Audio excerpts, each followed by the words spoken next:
Pom-Pom? Just got a message from the Xianzhou La Fu. Looks like it'll conflict with our original schedule.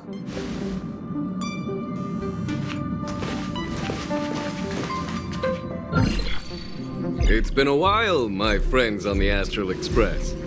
How's your trailblazing expedition going? Soon, the Xianzhou La Fu will be holding the Luminary War Dance.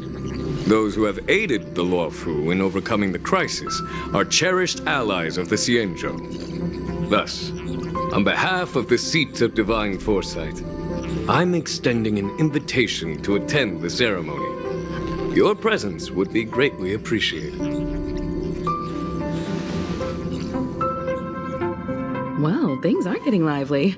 We've barely recovered from the family's Charmony Festival, and we're already being invited to another special event. Why not think about it this way?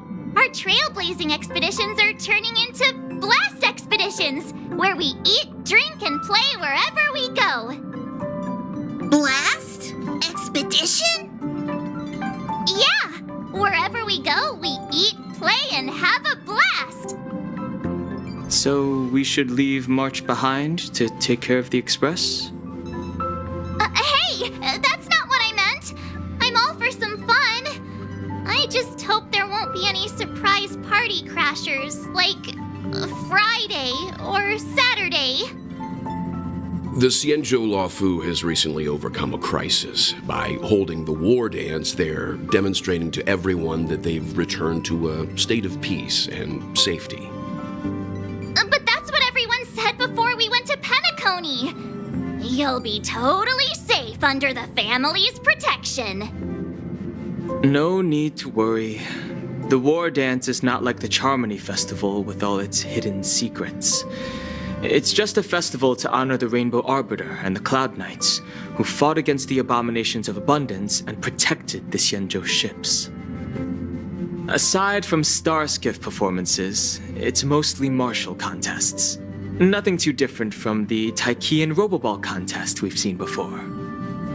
What do you think, Himiko? Since we've accepted Miss Black Swan's proposal, we should probably head to Amphorius for refueling. There's certainly no rush. This trailblazing expedition is quite unique, and the Express needs to be fully stocked and prepared before moving on to the next stop. With Madame Herta's help, I was planning to deliver some Leviathan fossils from Kalinga Abyss to Ron May, member 81 of the Genius Society. It could earn us some favors before we set off. However, it may take a few weeks. So that means we're not going to the La Fu. Being an adult means maintaining relationships, whether we like it or not, March. Since we've been invited, it's only right for the Astral Express to attend the ceremony. So here's the plan. Pom-Pom will take everyone to the Xianzhou La Fu. Mr. Yang and I will meet up with Ron May and fulfill our promise. Meanwhile, you, March, and Don Hung will represent the Express and attend the war dance. What do you two think?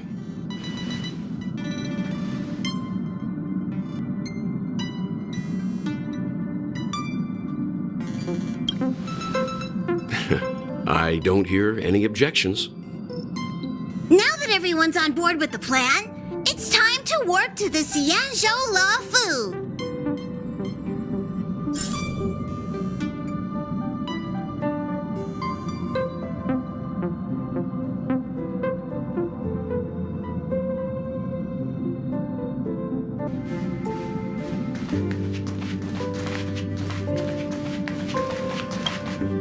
Kalinga Abyss? What does she expect to find there? Current research on the Leviathan merely proves how little we know about such life forms. That's why geniuses are interested in that field. Science is all about uncovering the unknown.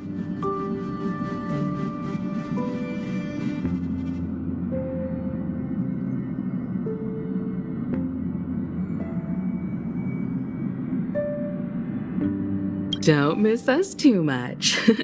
If I stumble upon some cool Leviathan fossils, I'll bring a few back as souvenirs for you.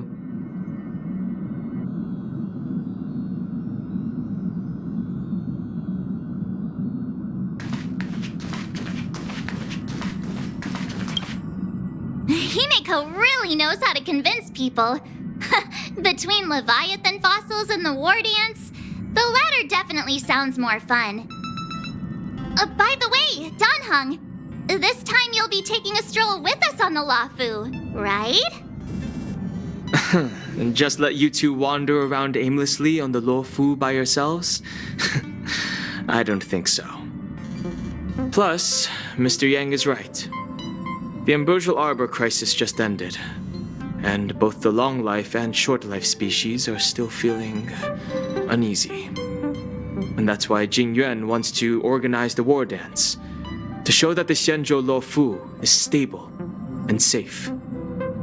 And since he has extended an invitation, it's only right that I visit my old friend.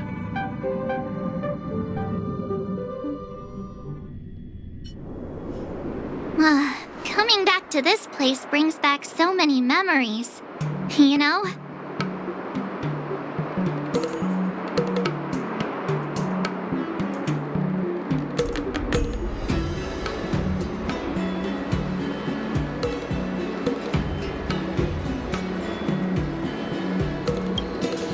Hey, I'm not actually gonna recite a poem. I was just thinking about all the twists and turns we went through when we first arrived on the Xianzhou. This time, we're not being forced or enticed or chasing after wanted criminals. And we didn't have to sneak in through the cargo dock. This trip has been incredibly smooth. Quite unusual, I must say. I agree.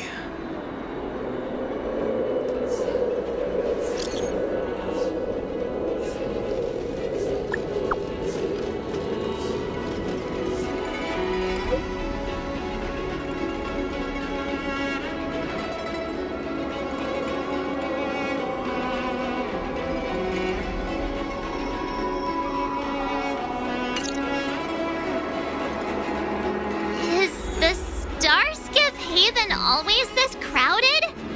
Oh, there's so many people here. I can barely hear anything. Yanqing said General Jingyuan sent him to welcome us, but where is he? Let's wait for him in front of the loom. It's the most prominent landmark on the dock.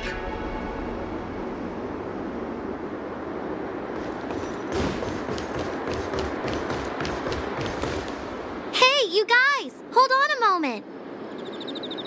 Did they just call us? Look at their outfits. They're from Penacony, right? Are you familiar with the Xianzhou Luofu? We know a little bit about it. What do you need? We're from Penacony. Maybe you've heard of it. We came to this ship to gather interesting materials for making dream bubbles. Oh, we just left there. Oh, talk about coincidence. That's great. Do you know any must-see attractions on the Luofu? Exactly. We're Xianzhou experts. Most of the tourists around at the moment are here to attend the war dance. And that's why we're here too. Yeah, we know about that ceremony. But isn't the fighting ring still closed? I've heard the ring was actually converted from a huge decommissioned Luofu fighter jet. No doubt about it. It's a massive fighter jet. It's got to be larger than a civilian star skiff.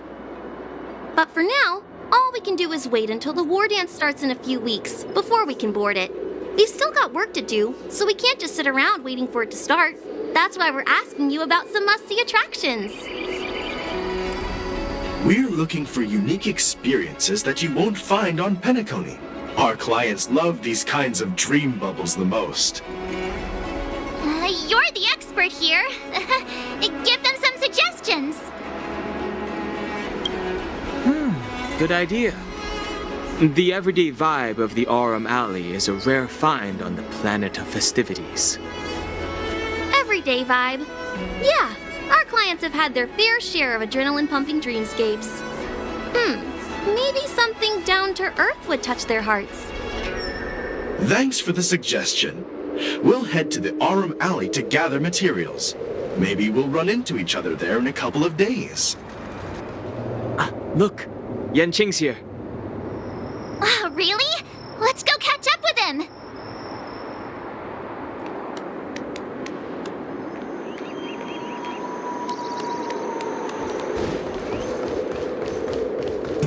Here you are! Everyone, this way!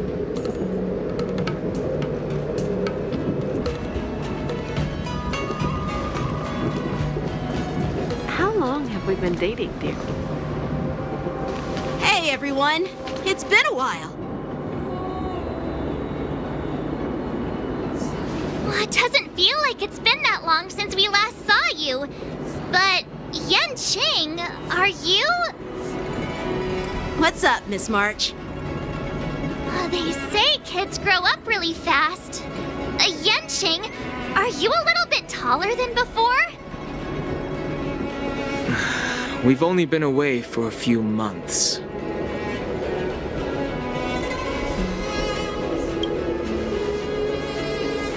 Long time no see. It's been a while. Oh, you've come along too, Mr. Danheng. Sorry for the delay. With the upcoming war dance and the Starskiff Haven being so busy, things are a little hectic. Seriously, I've never seen the Luofu so lively before. I was a bit worried that holding the war dance right after the Ambrosial Arbor crisis might be too soon. But seeing the bustling Starskiff Haven, I understand why General Jingyuan chose this timing. Yep. There's people from other delves and travelers like you three who've come from afar. With the war dance coming up, there's a huge number of visitors pouring into the Starskiff Haven. The Cloud Knights are working hard to keep the security tight. The General said this ceremony would help the Xianzhou Luofu recover from the crisis. It's a way to showcase our martial spirit, reassure people, boost morale, and attract visitors from other planets to promote trade and peace.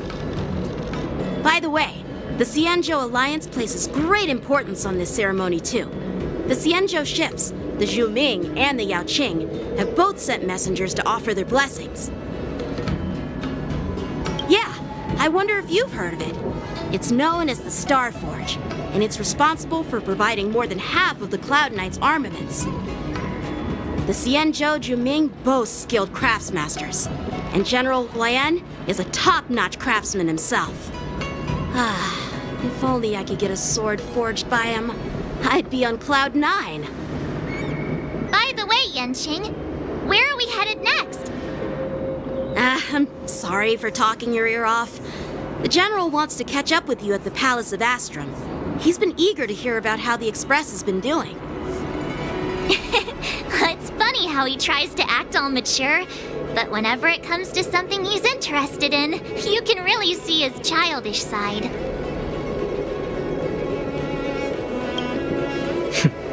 I agree.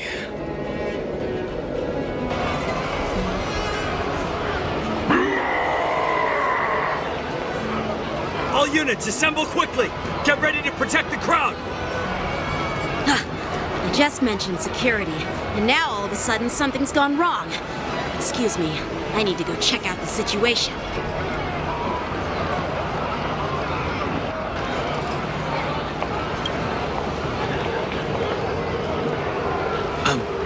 We'll go with you.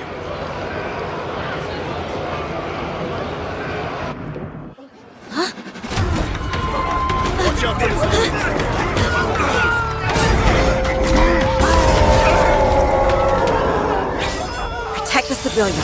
I'll deal with him.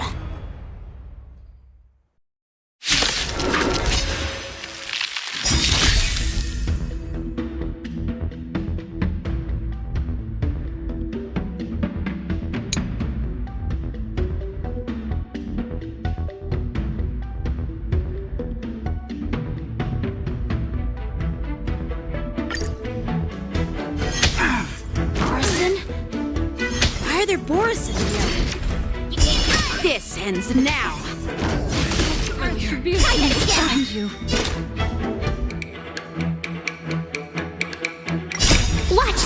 That's a move. Destined for oblivion. Ill fate descends. I weep for the departed. It too shall fall.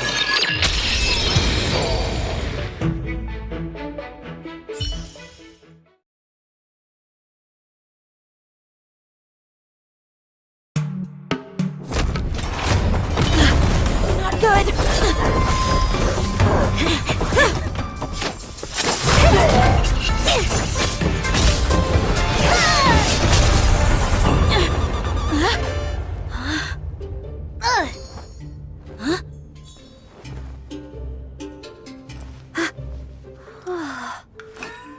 Thanks for the help. Sorry, no time to chat. Could you give me back my...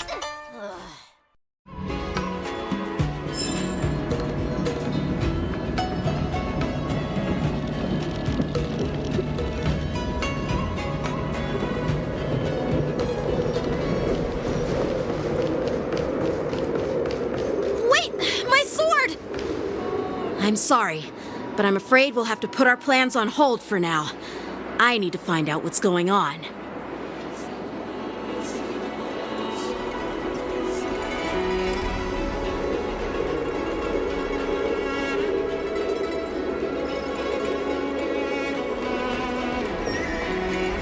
While we appreciate your rescue, my Cienjo friends, don't you think it's a bit too much to detain us and our cargo? Sorry, but we've been ordered to detain you and your cargo for inspection until we figure out the source of the attack. Once we're done with the formalities, we'll let you and your cargo go. But this shipment isn't even meant for the Luofu, and it's IPC's patented technology. Who do you think you are to conduct an inspection? According to the protocol, all cargo arriving on the Luofu must go through inspection. But we didn't officially enter your dock at all. We just sought refuge in your dock because we were attacked by the Borisons. Looks like this argument could go on forever. Let's not get involved in a heated dispute that won't lead to a resolution.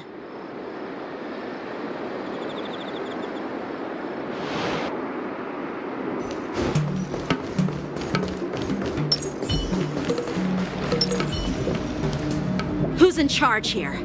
I need some answers. It's my fault. We let our guard down for a moment.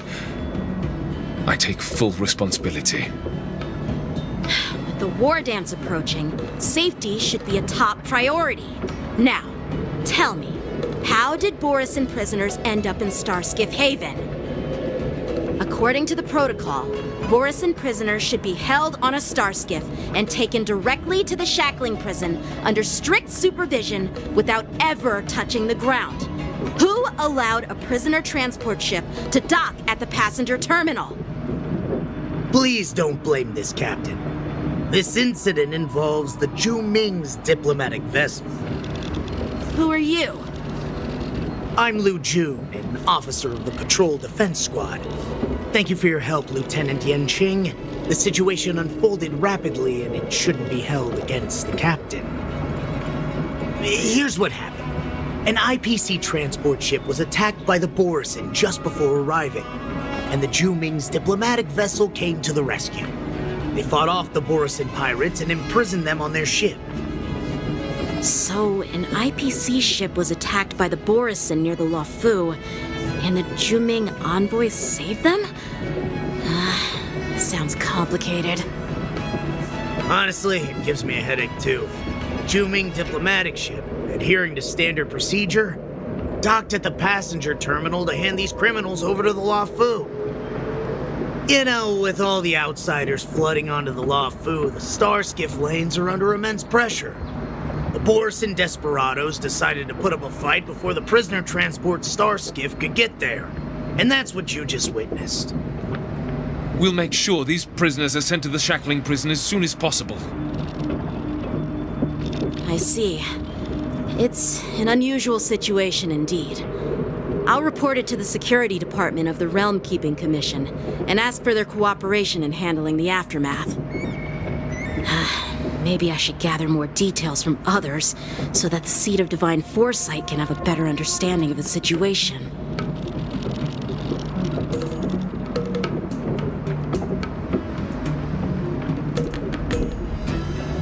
Oh, you look much maturer now, Yenching.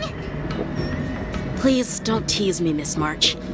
The situation on the Cienjo before the war dance is like a calm lake that can be disturbed by even the smallest pebble, capable of generating far-reaching ripples with even the slightest disturbance. What are those people? I mean, those monsters we just dealt with?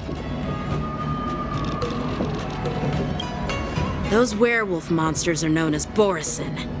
They are abominations of abundance, and we've been fighting them for a very long time. The Borisin have been a powerful force for a long time, plundering and enslaving many worlds. The threat they pose is just as terrible as the Swarm disaster, and the Alliance even had a fierce war with them 3 decades ago. Their presence has faded over the years, but who would have thought? According to that officer, they attacked an IPC ship near the Senjo Lofu. Such a brazen attack seems quite unusual to me. Yeah, that's what I find strange too. It seems like the IPC and the Borisin have some serious grudges. Well, enough with the chit-chat. The General wants me to take you to the Palace of Astrum. I'd love to chit-chat a little longer, but there are some things that can't be left unchecked. Is it a serious matter? Maybe you'll need our help in hunting down the Borisin? Thank you, but it's no big deal. By the way, that young lady who just appeared, she took my sword. I'm thinking of filing a lost property report at the Realm Keeping Commission to see if I can get it back. I doubt she did it on purpose. Perhaps she's around here somewhere. Shouldn't we take a look? All right, let's not keep the General waiting. Don't worry. There aren't many people out there with that kind of talent. It shouldn't be too hard to find her.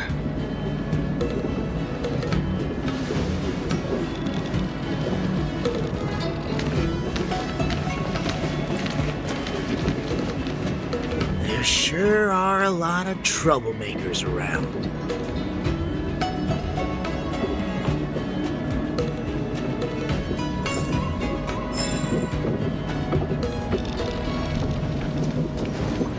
Success and failure are predetermined.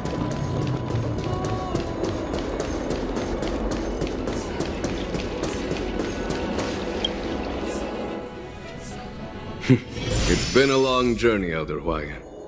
Thank you for your presence. Don't mention it. Thank you for taking the time to welcome me.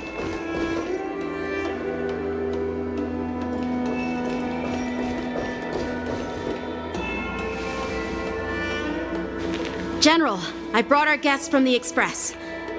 Oh, I'm sorry for my bad timing. I didn't know you were meeting a guest, General. Don't worry, you're just in time. It's been a while, my friends from the Astral Express.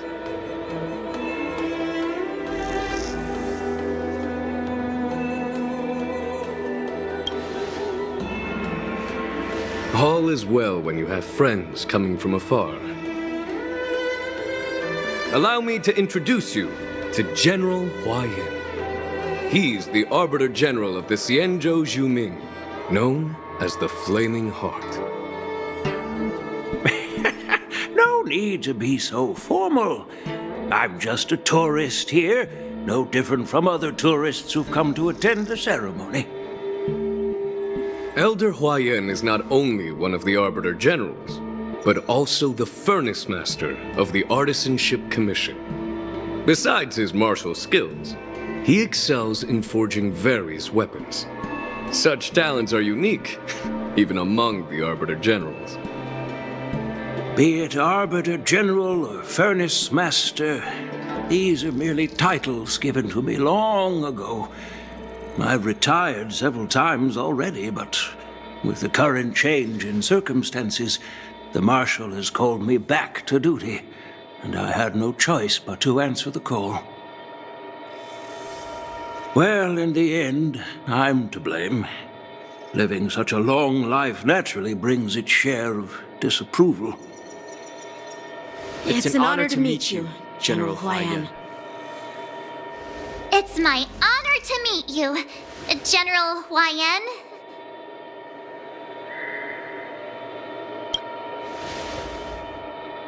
No need to be all formal. Today I'm just a guest on the Luofu, the same as all of you. So, these three are the ones you mentioned, Jingyuin? The heroes who helped you with the Ambrosial Arbor crisis? Indeed. There's Don Hung, March 7th, and him.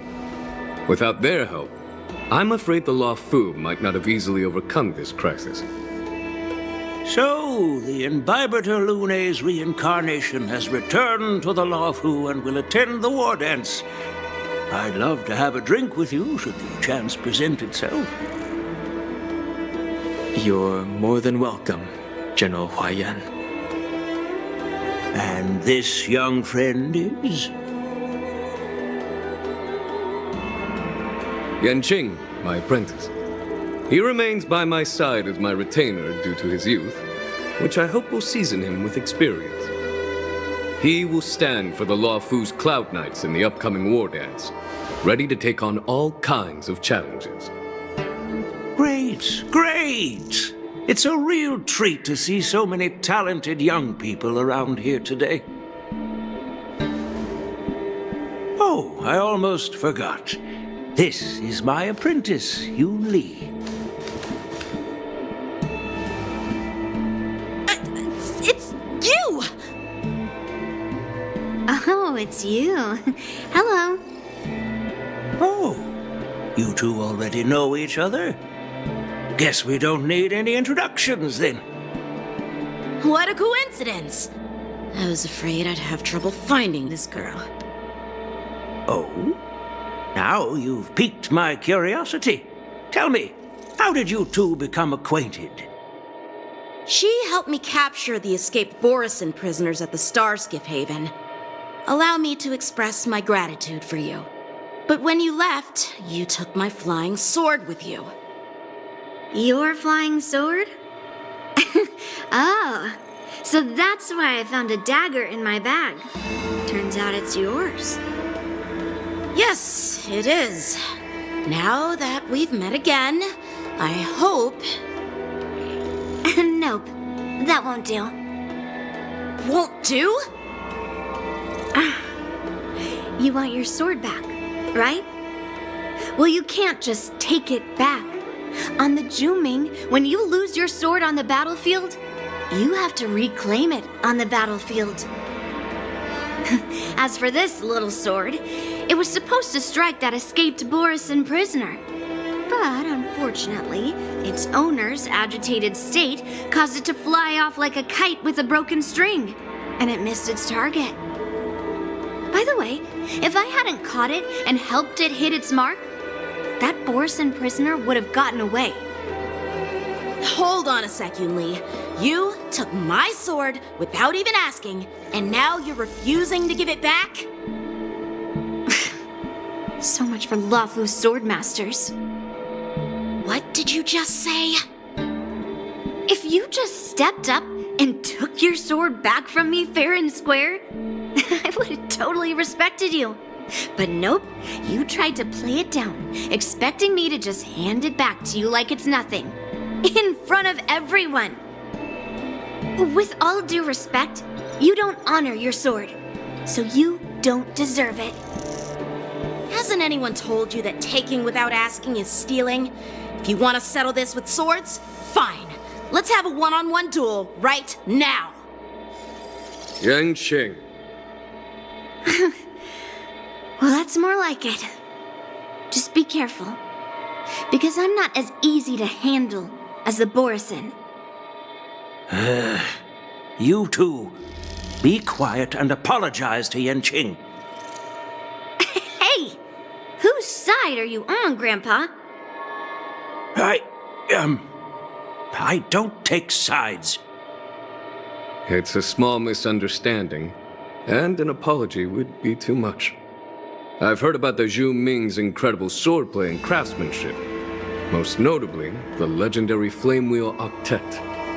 Seeing Miss Yun Li, who is among those ranks today, well, I must say she definitely has that fiery edge. Such grandiose names. Some folks love to spin these fancy titles, trying to set the Cloud Knights apart. Yun Li is still just a young girl, a bit awkward and hot-tempered, so please forgive her if she's being rude. Well, everyone, Elder Huayan and I have some business to discuss. For now, Yanqing, why don't you entertain our guests and take Miss Yun Li to the inn? I'll find another chance to talk with you all. I'd like to express my gratitude to the Astral Express for helping the Law Fu during the crisis. That's so kind of you. I mean, you've already thanked us so many times. Please forgive me for coming at an inconvenient time. You needn't apologize, General Huayan. All right, Yun Li. Take this opportunity to clear things up with Yanqing. Yeah. It's better to make friends than enemies. But I won't be heading to the inn just yet. I want to visit Lingsha. She just arrived in the Luofu and could use some help settling in. Yanqing, once you've helped our guests get settled, go to the Artisanship Commission for me. I've heard about the attack and the detainment of the IPC ship. Qingzu sent word that the IPC members are protesting and wish to have their cargo back. See if you can calm them down. Don't get aggressive. Just make it clear that the Xianzhou Law Fu has no intention of violating their rights. I'm on it.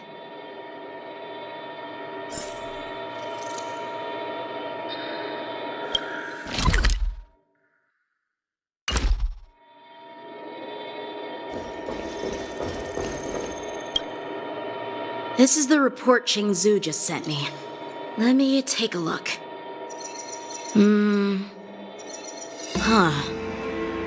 Looks like the General has given me a tough challenge. He wants me to try and help put the IPC's mind at ease.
Well, it's not exactly a test. As Cloud Knight officers, we not only learn the art of war and martial arts, but also occasionally have to handle diplomatic disputes. It's just, talking things out isn't as straightforward as duking it out with weapons on the battlefield. This is especially true when you're up against the IPC, with their non-stop corporate babble. Well, let's not worry about that for now. Shall I take you to the inn?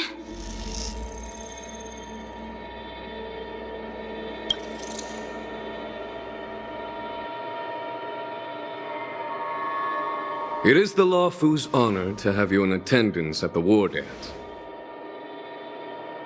Yet, the fact that a simple martial arts ceremony has attracted esteemed generals from the Zhu Ming and the Yao Qing implies intentions beyond mere spectating.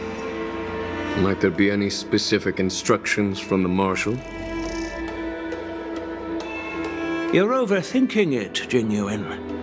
As I said, I'm here to broaden my granddaughter's horizons. I have no ulterior motives. However, I have no clue what the Yaoqing Arbiter General has in mind. Do you remember when you accepted this position? I told you that an Arbiter General's battlefield goes beyond the physical one. You'll need to lead and manage everything on the Xianzhou. The title of Arbiter General holds a weight far greater than its literal meaning. So many years have passed, and you've done well. However, longevity for the Xianzhou people can be a curse. Living too long means that every mistake you made will lurk in the shadows. And one day, they'll eventually catch up to you. The Marshal knows everything that has happened on the Luofu. As for the Merlin's Claw of the Yaoqing, she has come specifically for you. Speaking of which, why hasn't she arrived yet? They say the Merlin's Claw strikes like lightning. Being late isn't her style. That's not true, General Huaiyan. She's been here a while, but I'm sure you've heard of her unbridled nature.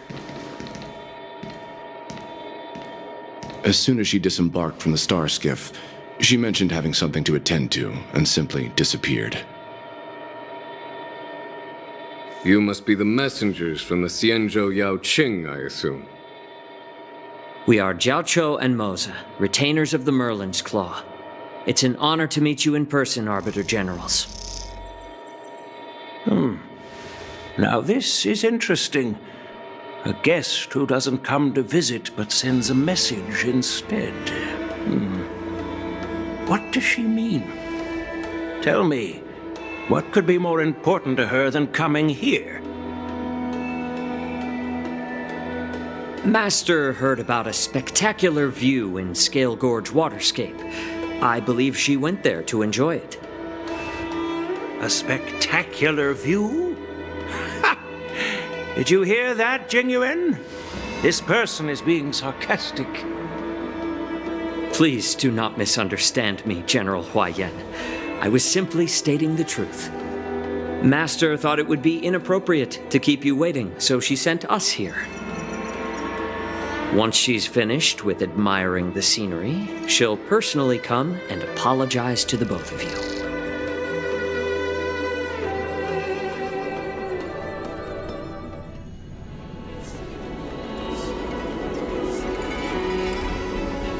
Drat! I forgot to ask Yun Li to return my sword.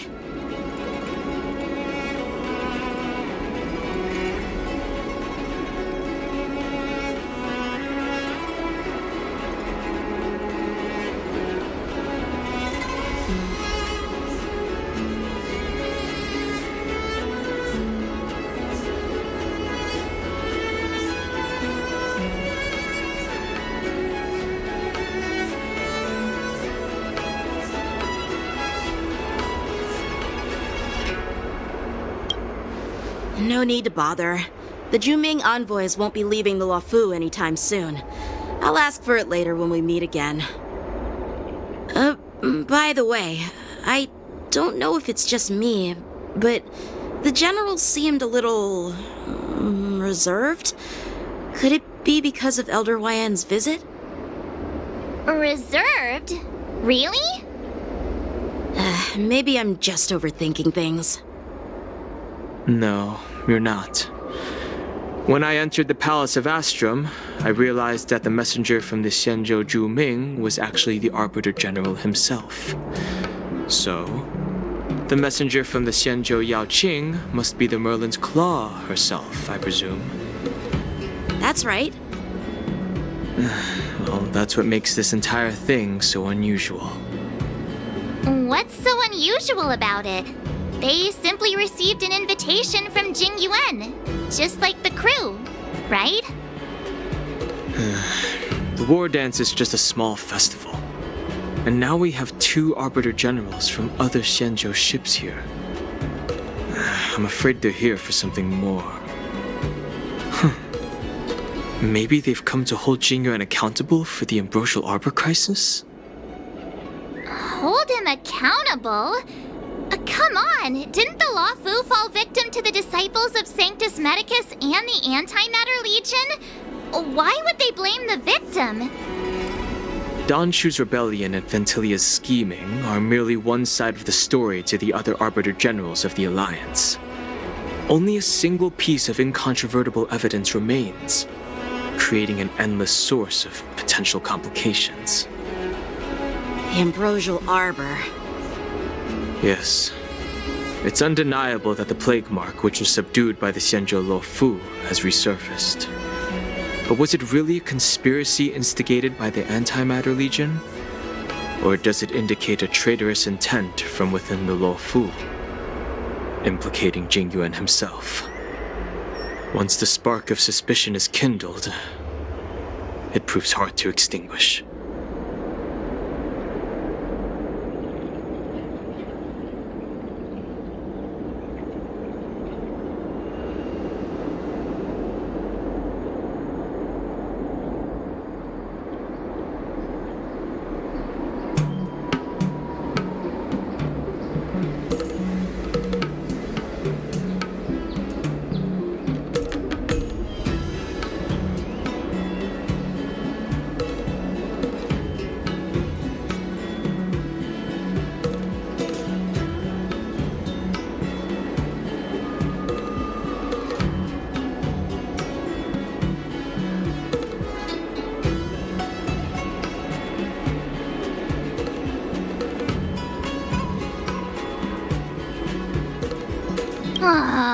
What was I thinking?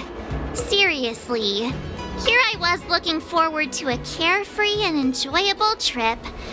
But it seems wherever we go, drama is just around the corner. Aw, I was so excited. I thought those Arbiter Generals were just here to see the ceremony. By the way, I heard that an alchemist from the Juming diplomatic ship has arrived, and rumors say that she's to be the new Cauldron Master of the Alchemy Commission on the Law Fu. An alchemist from the Juming serving as the Cauldron Master on the Lo Fu? While it's not unheard of, the timing itself... Thanks to your words, Mr. Dan Heng, now I finally see the underlying tensions. The General is under tremendous pressure right now, but I was completely oblivious to his troubles. How naive of me. Come on, don't think like that.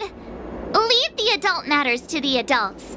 Even if you wanted to do something for the General, it's not like you can do anything. Did I say something wrong? Again?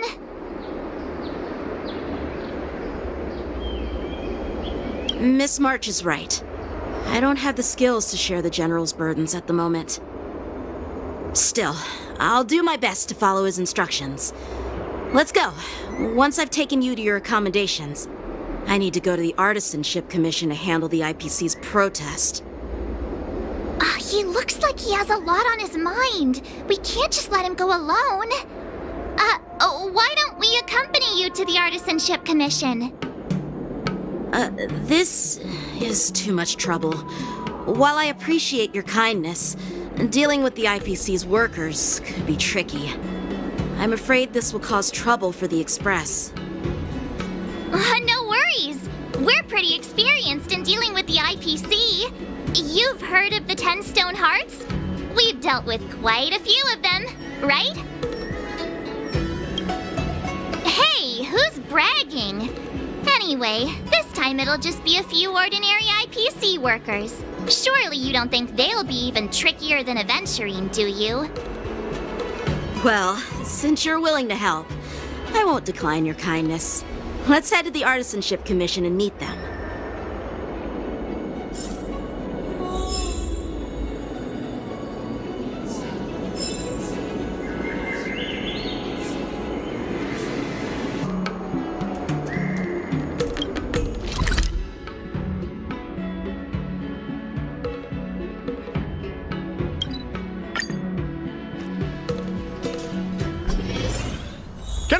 reason with you Cienjo people? I think I get it now. In your words, this is called looting a burning house, right? But I am trying to reason with you here.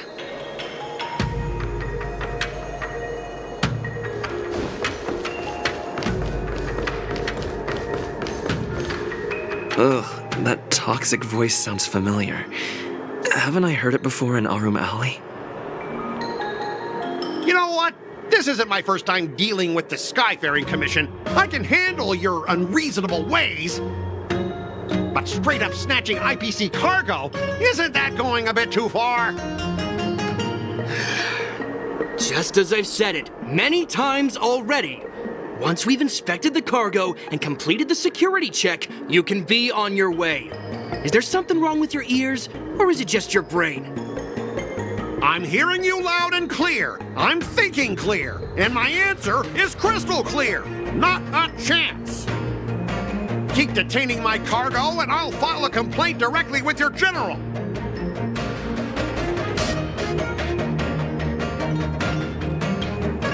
Don't think you can possibly convince me. Huh? Why are you here? You're staying on the Cienjo, are you? What terrible luck. Wherever you go, disasters aren't far behind. Aren't you the guest from the Astral Express? What brings you and Yanqing to the Artisanship Commission? Trouble caused by the IPC? I'd say it's caused by the Skyfaring Commission. Looks like you've met this IPC worker before. I'm not sure if that's a good or a bad thing. I was sent here to deal with the IPC protest, Miss Shikue. What's going on here? As you know, this IPC transport ship was attacked by the Borisin and rescued by the Juming's diplomatic ship. Then the Cloud Knights were instructed to bring it back to the dock for repairs and inspections. And this is Mr. Scott, the person in charge of this transport ship. So, you're Scott. I've heard him mention you. Weren't you kicked off the Lafu before? Why did you come back? Like I wanted to come back. I thought I'd just dock at the harbor for repairs and leave this forsaken place for good. Little did I know, as soon as the ship entered the harbor, a bunch of Cloud Knights showed up and snatched all our cargo from the hold. What do you mean by snatched? I've told you 1,000,000 times. It's a security check. Then why did you bring the cargo to the Artisanship Commission? You even brought in some shady craftsmen. It's obvious you're trying to steal the IPC's patented technology.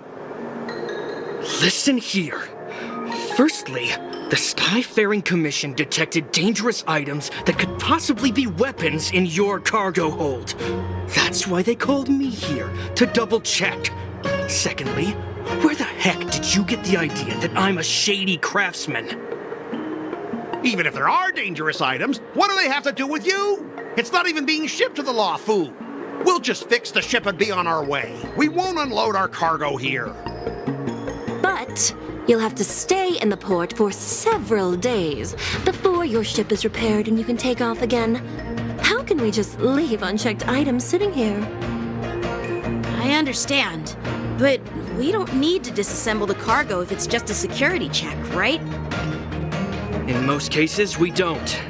However, our scans discovered that the cargo doesn't only contain machinery, but also some substance that resembles biological tissue.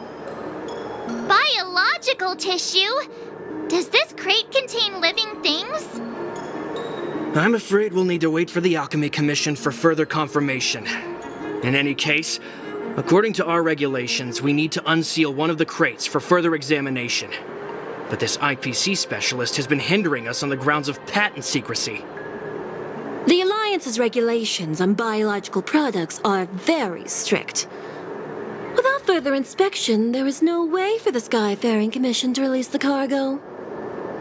Oh, really? Fine! If anyone lays a finger on that shipment, they'll have me to deal with. It doesn't matter if it's mechanical or biological. It's none of your business. I'm filing a complaint against the Skyfaring Commission's ridiculous regulations. This Mr. Scott seems stubborn and difficult to persuade. Honestly, I really don't want to have a vicious confrontation with the IPC.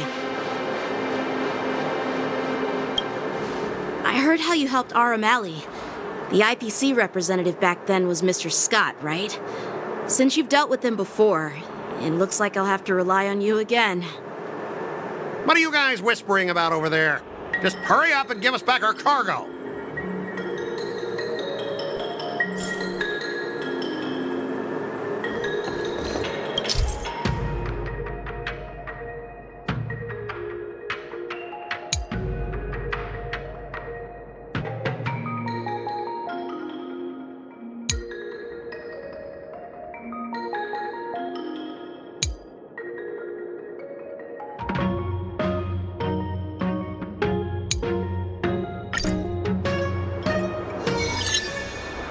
As I recall, this guy won't listen to reason and can only be persuaded with intimidation.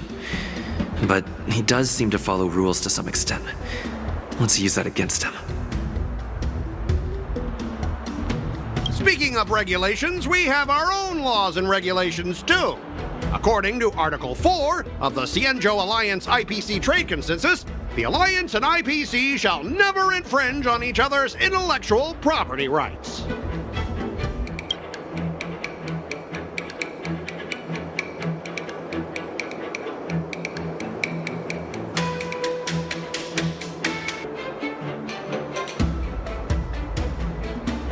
The Alliance can sign a non-disclosure agreement with you. That way, you won't have to worry about any infringements, right? We can sign a mutually acceptable non-disclosure agreement in accordance with the IPC's rules. Well, that makes sense, but how can we trust you to honor the terms? Even if we set aside the secrecy of intellectual property, these prototypes built by the Intelligentsia Guild are incredibly valuable, beyond your wildest imagination. If anything goes wrong, you won't be able to pay for it even with your lives.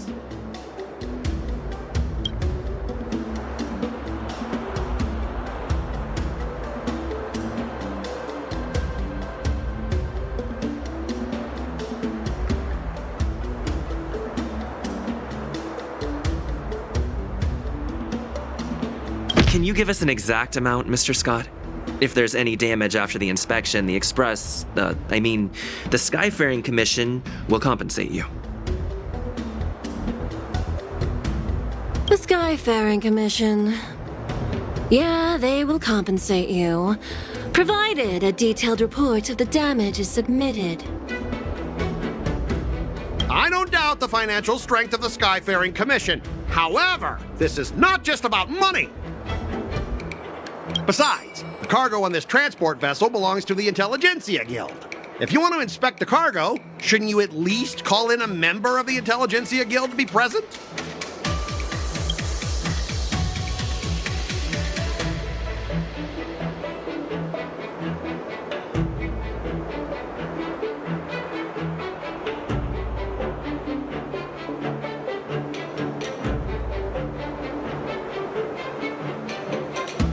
Since the Intelligentsia Guild entrusted the cargo to the IPC for transportation, it's the IPC's responsibility to ensure its safety, right? Why would you need a member of the Intelligentsia Guild to be present? Let me tell you something. As stated in Article 17 of the IPC's Building Material Logistics Department Transport Agreement Law, subsequent to the dispatch of goods and during their transit, all risks, save for those pertaining to the transportation safety, shall be the sole liability of the consignor. Only protect the integrity of the goods and prevent anyone with ill intentions from getting their hands on them, for example. As for whether the cargo itself poses a security threat to the destination, that's not our responsibility. It appears we have reached an area beyond your expertise, doesn't it? The complexity of legal studies are indeed challenging. We both need to follow the regulations, because that's how the IPC and the Cienjo operate, right? As an IPC worker, I have to abide by its regulations. If I make an exception and allow you to inspect the cargo, it'll spell disaster for me.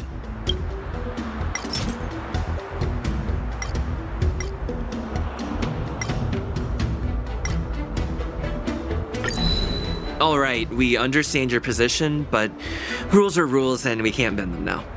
However, we'll note down your concerns and pass them on to management. We'll keep you updated on any developments.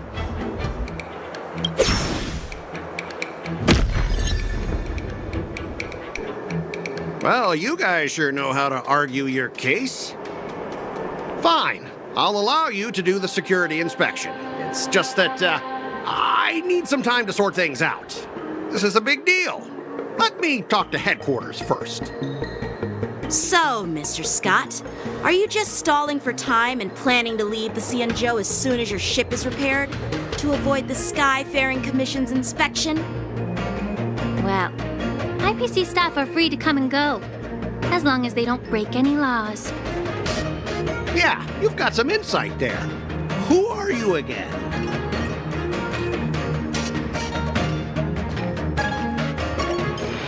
Allow me to introduce myself.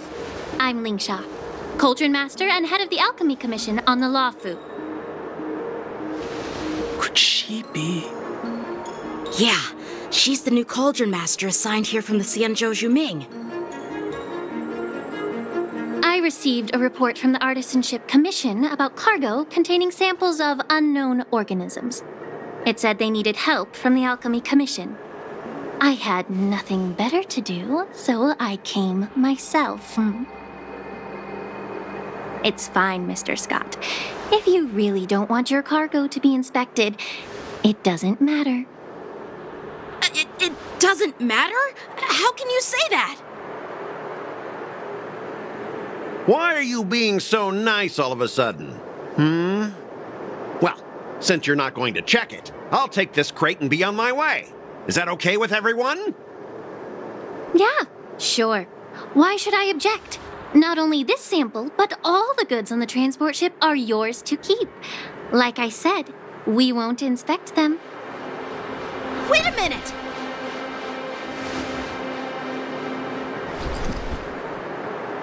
Well, that's more like it. If only the young displayed a more reasonable attitude, we could have sidestepped that altercation just now. Our ship will leave in a few days once the engines are repaired. Your ship can leave whenever you want, but I'm afraid I can't say the same for your cargo. According to the import and export regulation signed between the Cienjo and IPC, all biological shipments can only leave the port when they have confirmed to be of no threat, or when all biological activity expires. Since we can't determine if your shipment is safe for the environment, I guess we'll have to wait for its biological activity to expire. Let me check the previous cases. Normally, it'll only take around 47 star calendar years. Only 47 years? Why so surprised? You're still young and full of energy. I'm pretty sure you'll live a few more decades. Have some confidence in yourself. Ha! Typical of a long-life species. Your words are dripping with sarcasm. While you may not care about time, I do. I'll be demanding double compensation from the Skyfaring Commission for every minute wasted. Sure thing, Mr. Scott. You seem pretty confident that your career and life will last long enough to witness this victory unfold.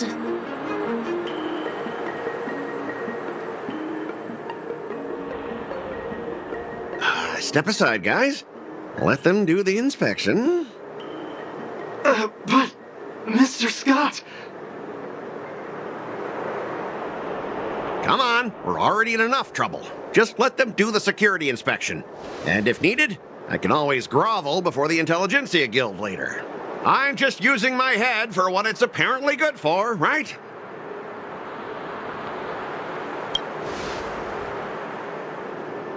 Well, honestly, at least you're not as annoying as that woman. Bro, just do the inspection. This lady is really something else. Is this the IPC product? Listen up. Any damages caused by inspections will be filed with the IPC!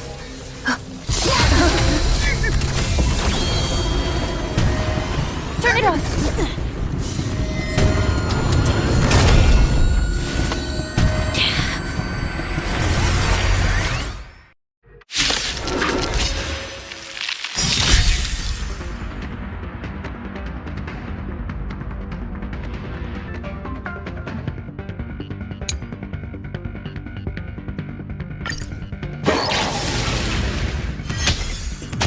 How unexpected.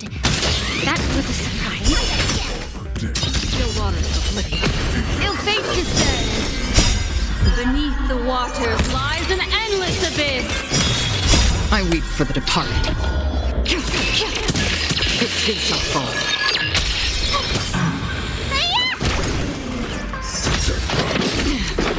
You can't run!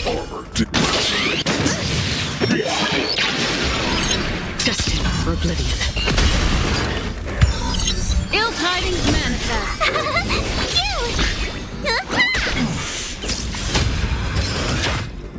Again. What's your prescription? Try that again. On still waters of oblivion. You can't run!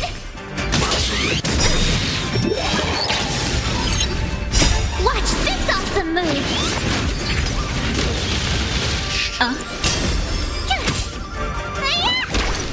Destined for oblivion. I weep for the departed. It too shall fall.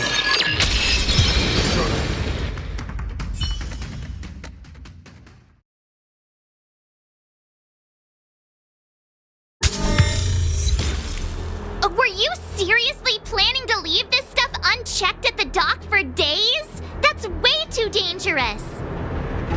I had no idea about it! You must have accidentally triggered the cargo's defense program! I don't think trying to shift the blame is a wise choice. But seriously, I don't know why that thing suddenly started moving! I swear on the Amber Lord! Enough. Miss Shikwe, please escort our IPC guests to the Skyfaring Commission. I'm on it. Please follow me, Mr. Scott.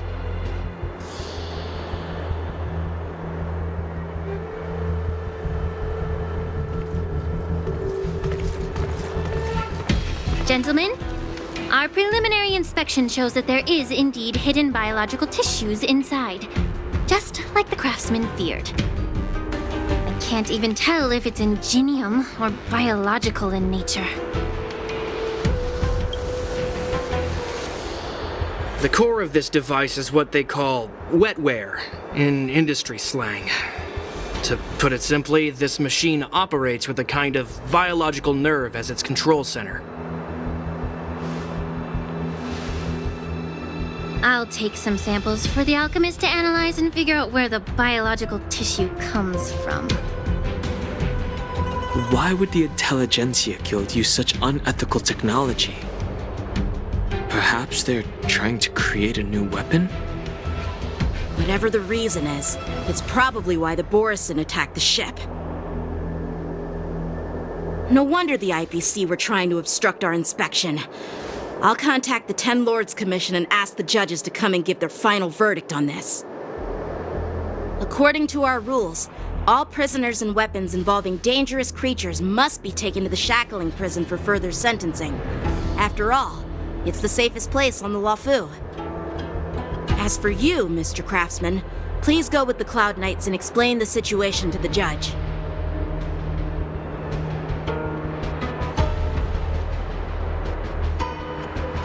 I had a feeling that the IPC members would cause trouble, but I didn't think they'd be this tricky. Thanks for your help, Miss Linksha. I should thank you for saving my life. Your sword skills were impressive. Taking down that big guy. I thought the General's retainers were all burly martial masters. I didn't expect Yenqing to be so... Yeah, exactly. He's young and talented. As for you, you must be the guests from the Astral Express, right? Saving the Lawfu from that crisis. It's so impressive. It wasn't a big deal. Really. It's still early, so why don't we get some tea at the Alchemy Commission? We can discuss your suggestions for revitalizing the commission. I'd be happy to accept your invitation. And you three are coming too, right?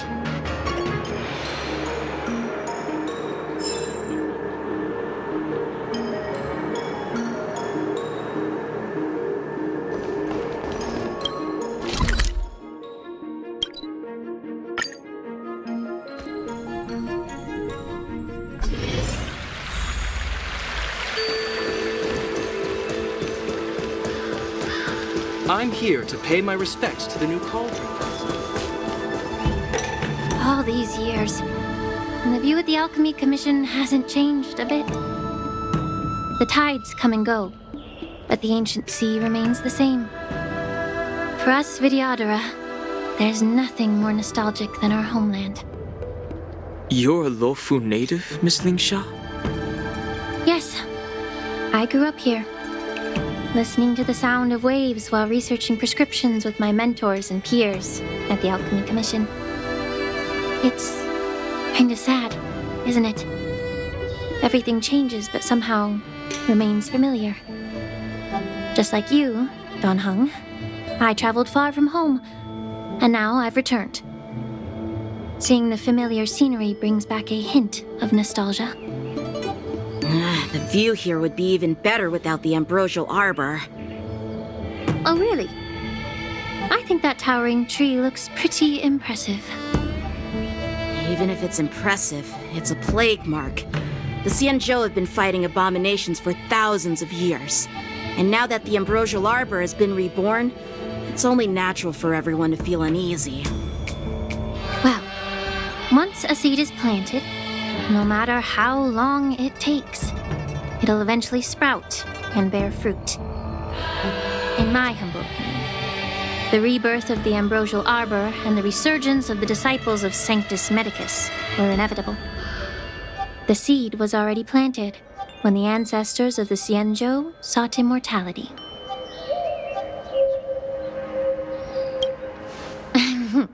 My bad. Well, since you went through the entire ambrosial arbor crisis firsthand, Dan Heng and Lieutenant Yan Qing, I'd like to discuss something with you. What would you like to discuss, Miss Lingsha?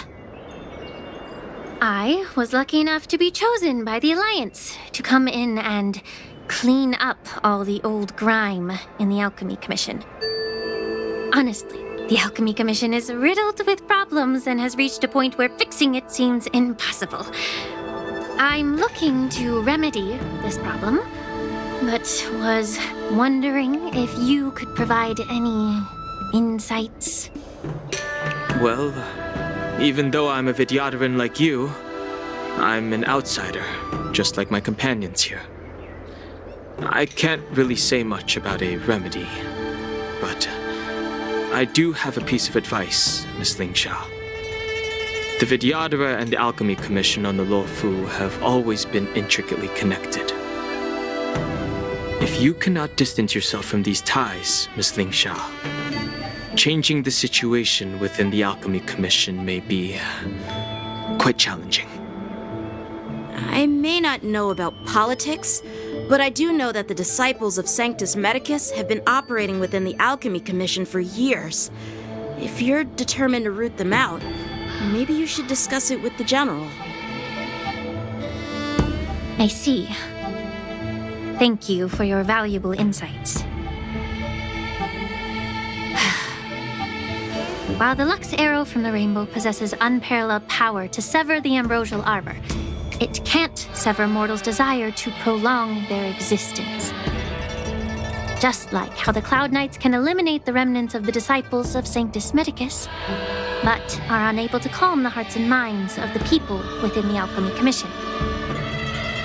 Our Xianzhou forebears knew this well, and that's why they entrusted the duty of guarding the roots of the arbor to the Vidyadhara.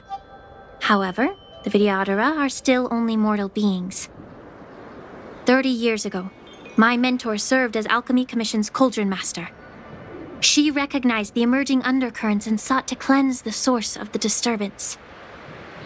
Unfortunately, even though she was skilled in the art of healing, she didn't understand the human heart or how to eliminate the sickness lurking within the depths of the Alchemy Commission. In the end, she was framed and exiled to the Juming. I was also implicated and had to leave the Luofu.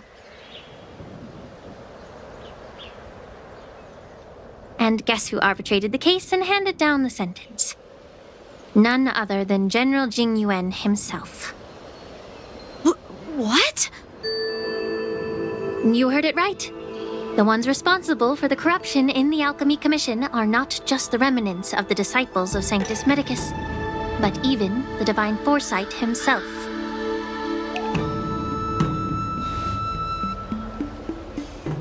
Alas, why is your face turning pale, Yanqing? Don't worry about it. I understand that when someone holds a position of power, they may sometimes have to make tough decisions. I won't hold any personal grudges against him. Besides, at our age, holding personal grudges is a luxury we can't afford. Lingsha, you're back! I've been waiting ages for you.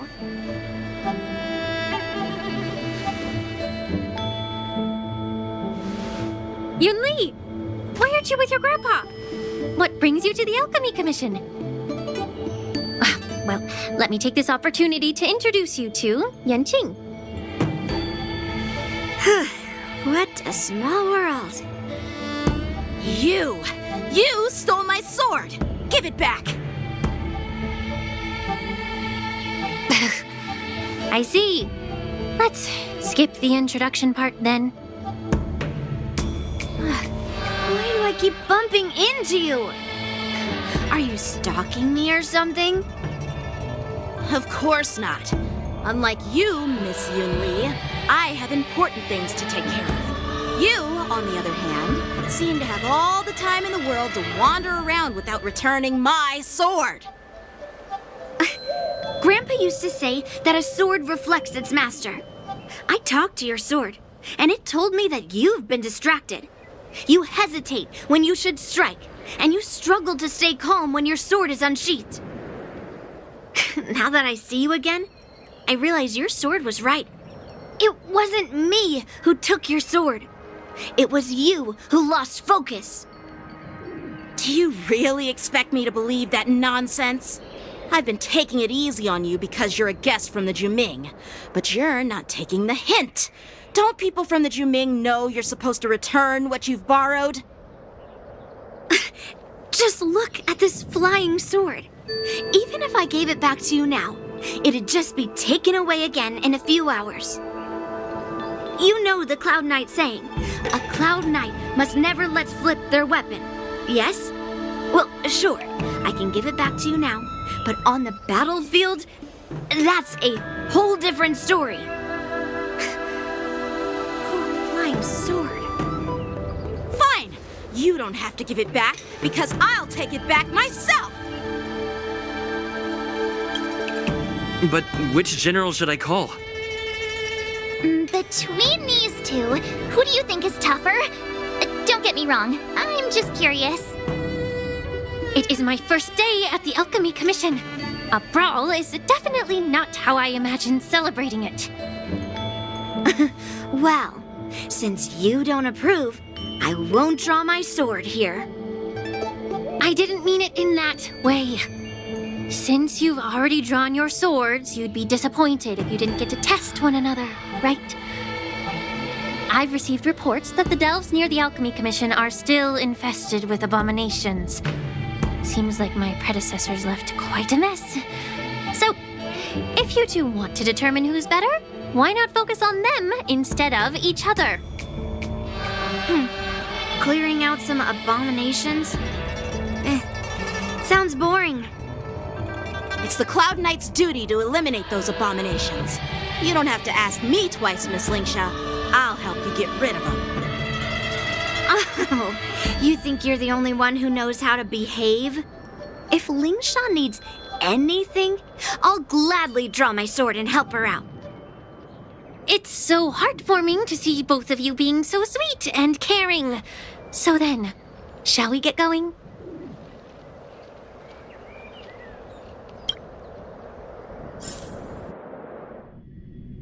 Ever since the disciples of Sanctus Medicus were eradicated, their experimental abominations have been festering here.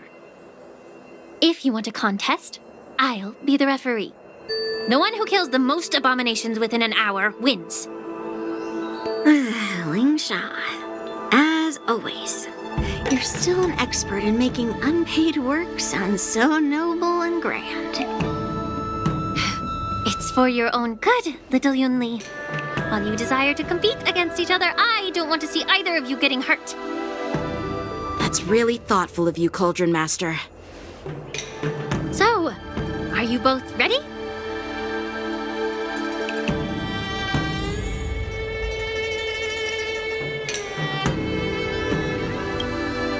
Ugh. Looks like my predecessors left quite a mess. Let me say it again.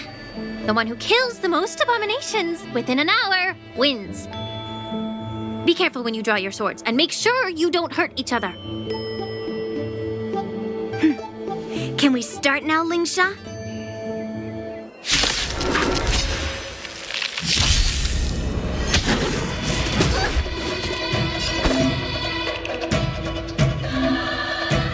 Strike with heart!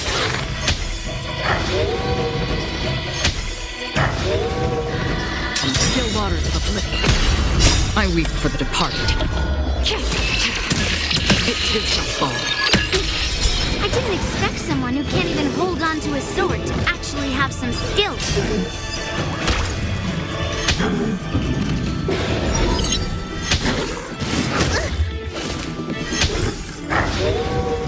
Blade of flight!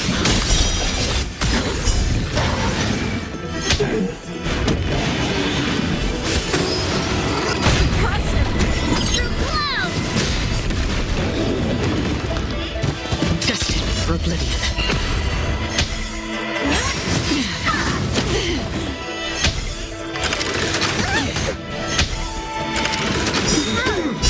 Beneath the waters lies an endless abyss. Strike with heart! On the still waters of oblivion, I weep for the departed. It too shall fall. Blade of flight! Swords descend! Into earth!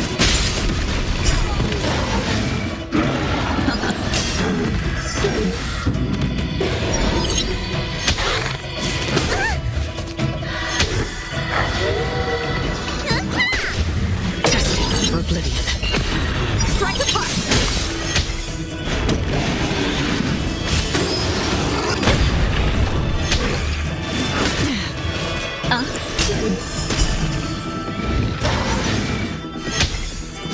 Again. Blade of flight! Into earth! Lightning your prescription!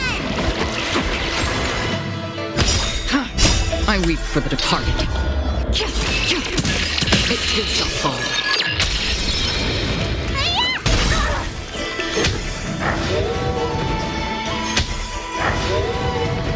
Strike with heart! Swords descend! On the still waters of oblivion, Blade of flight! I win, Miss Yunli! You got lucky. Why don't you just give me back my sword, sincerely apologize, and then go cry your eyes out to your grandpa?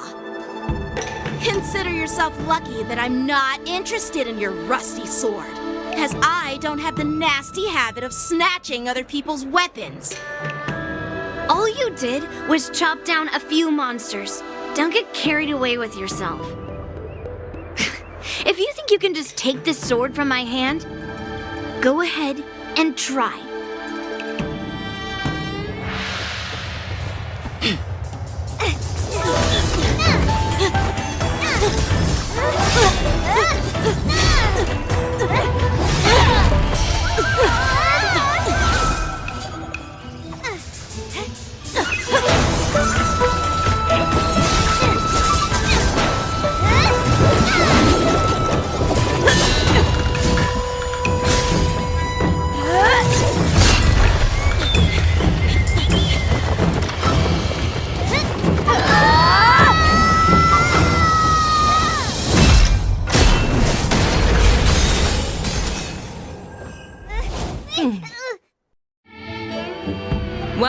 my young friends. However, both of you have shortcomings. One of you focuses on dodging and weaving, while the other relies on brute strength, trying to take down targets with a single strike. Who are you? Me? I'm just a patient seeking medicine from the Alchemy Commission. A passerby, if you will. I thought I'd see my fill of impressive fights during the war dance. Yet here I am, able to witness a remarkable fight at the Alchemy Commission, of all places. Well, the Lawfu is never short of surprises. However, I have a small suggestion for you. Why don't you settle this dispute fair and square in the war dance's ring? That way, you can resolve your differences with a proper duel and put your grudges behind you. Grudges? No, not at all. Yunli and I, we were just sparring. Sparring? You summoned your flying swords and she swung her sword with full strength. No grudges between you. I don't believe it. Aha! What brings you here, Lady Fei Xiao? Have you finished your health consultation with the Dragon Lady? Fei Xiao? Grandpa always talks about you. Could it be that you are... The Merlin's Claw of the Xianzhou Yaoqing? Looks like I'm quite famous on the Xianzhou Lawfu, too. Of course. Everyone has heard of the great general. Known to all, and unbeknown to none. Great General? Isn't that title a bit too narcissistic? I don't like it. Ooh, I heard there's a dozing general on the Lawfu, so I came up with a humble nickname for myself. The Lacking General. Lacking in worries, regrets, and rivals. Sounds much better, right? Yeah, that's a befitting title that sounds both humble and impressive. Now that the sparring session is over, Yanqing and Yunli, shouldn't you politely thank General Fei Xiao for her guidance and bury the hatchet? Here's your sword. Keep it safe. Or it might get taken away again. By the way, we haven't settled the score yet. I'll defeat you fair and square next time we fight. This is how she apologizes? Now that I finally got my sword back, I should report to the seat of divine foresight. I'll take my leave, General Fei Xiao.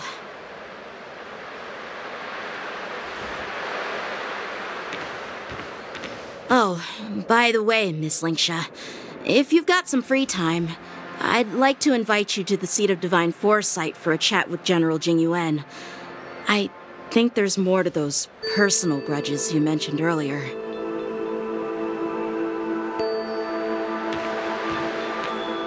Thanks for stepping in, General Fei Xiao. Otherwise, I'd have had to knock them out with my incense. Not at all. Just doing what you asked. How about we call it even as payment for the healer lady's consultation? Sorry, but even a general needs to pay their bills. We don't do credit here. And let's not forget, you'd have been waiting decades for a chance to see the Dragon Lady if it weren't for me. Well, you can always send the bill to the seat of divine foresight and say it's for mentoring those kids. After all, it was quite the effort splitting them up. I nearly had to get tough. Now, if you'll excuse me, I need to find a spot and get some fresh air.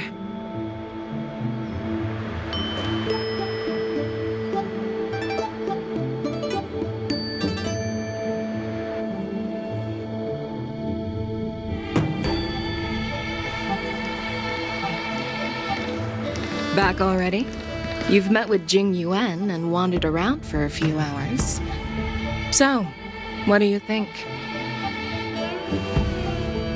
It appears that the Divine Foresight is using this war dance as a show of strength to convince everyone that the Luofu is prospering after the Ambrosial Arbor crisis. But... I know you're going to say but, right? But the influx of people attending the war dance is like a breeding ground for disorder and rumors. One wrong move, and the Luofu could be in a world of chaos.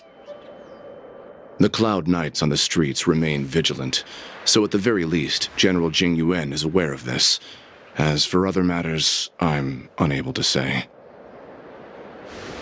I'd prefer to be excused from future meetings with generals. I'm just a military healer. And now all of a sudden I'm thrust onto the center stage having cordial chats with two generals? My work doesn't lend itself to being in the limelight either. Just stop whining. At least you're in one piece, right? Before getting in touch with General Jing Yuan, I wanted to put aside my assumptions and see his momentum. That includes the overall bearing of the Cloud Knights on the street, what people are saying, and how those close to him behave. Put aside my assumptions and see his momentum. That includes the overall bearing of the Cloud Knights on the street, what people are saying, and how those close to him behave. The might of an army dwells not within its pawns, but within the force of its collective momentum. Recognizing this fact reveals the true measure of power. Thanks for enlightening me, General. A perfectly clear statement turned confusing thanks to your translation.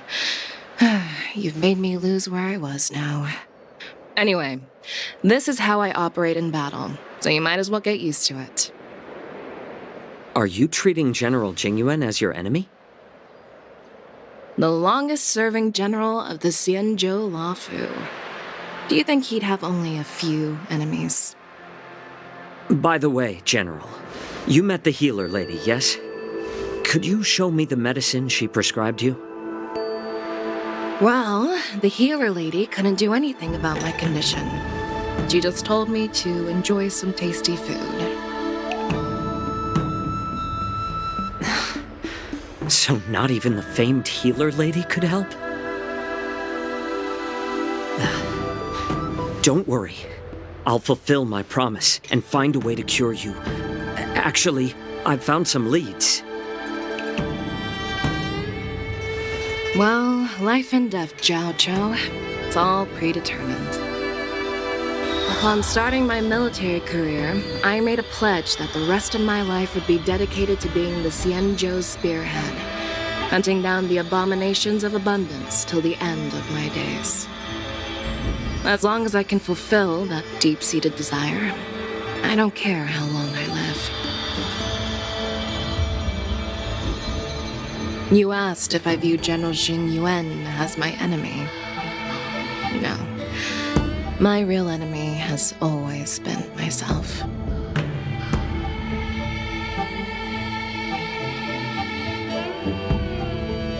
Enjoy some tasty food. So, what's for dinner tonight? Jeez. You really know how to read the room, don't you? You guys figure it out for yourselves. I'm due to catch up with an old war friend I've not seen for quite a long time.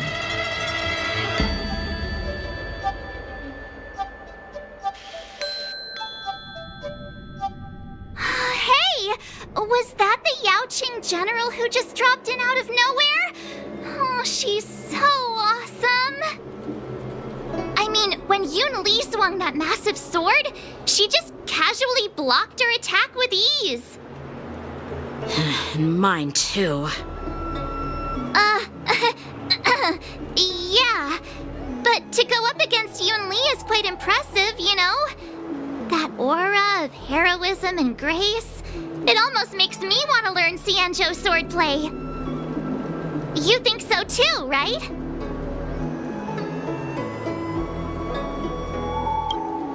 I agree. General Fei Xiao is indeed impressive. I was talking about Yenqing, actually. Thanks for the kind words, Miss March. The war dance is coming up, and I've been chosen to represent the Cloud Knights in the ceremony. I've had my fair share of defeats lately, and even though I know there are always more skilled sword masters out there, seeing General Fei Xiao's skills today has made me feel a bit uneasy again. Don't underestimate yourself. After all, generals won't fight in the ring during the war dance. Just remember the state of mind you had when you single-handedly took on me and Blade, putting life and death aside. With that mindset, you can prevail against most challengers. I see. Thanks for the advice, Master Danheng. By the way, now that today's events are over, General Jing Yuan wants to invite all of you to the Seat of Divine Foresight. He has something important to discuss. I bet it's about how to deal with the generals from the Yao Qing and the Zhu Ming. I really don't want to get caught up in grown-up games so soon. I just hope Generals Fei Xiao and Huaiyan can see the truth. We don't need any more chaos on the Luofu before the war dance.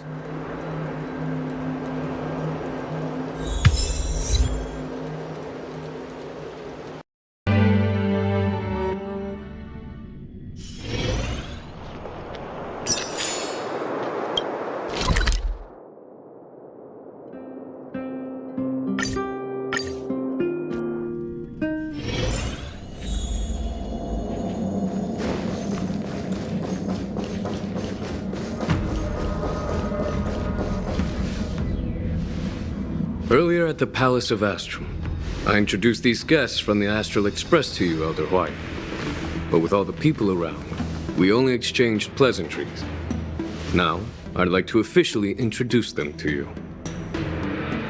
These three braved great dangers, accompanying me to perilous places, defeating the chief culprit Fantilia, and uncovering the conspiracies of the disciples of Sanctus Medicus. If you wish to know more, please, feel free to ask us.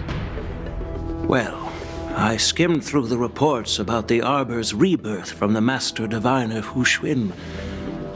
She's been summoned to the Yu Chui for questioning.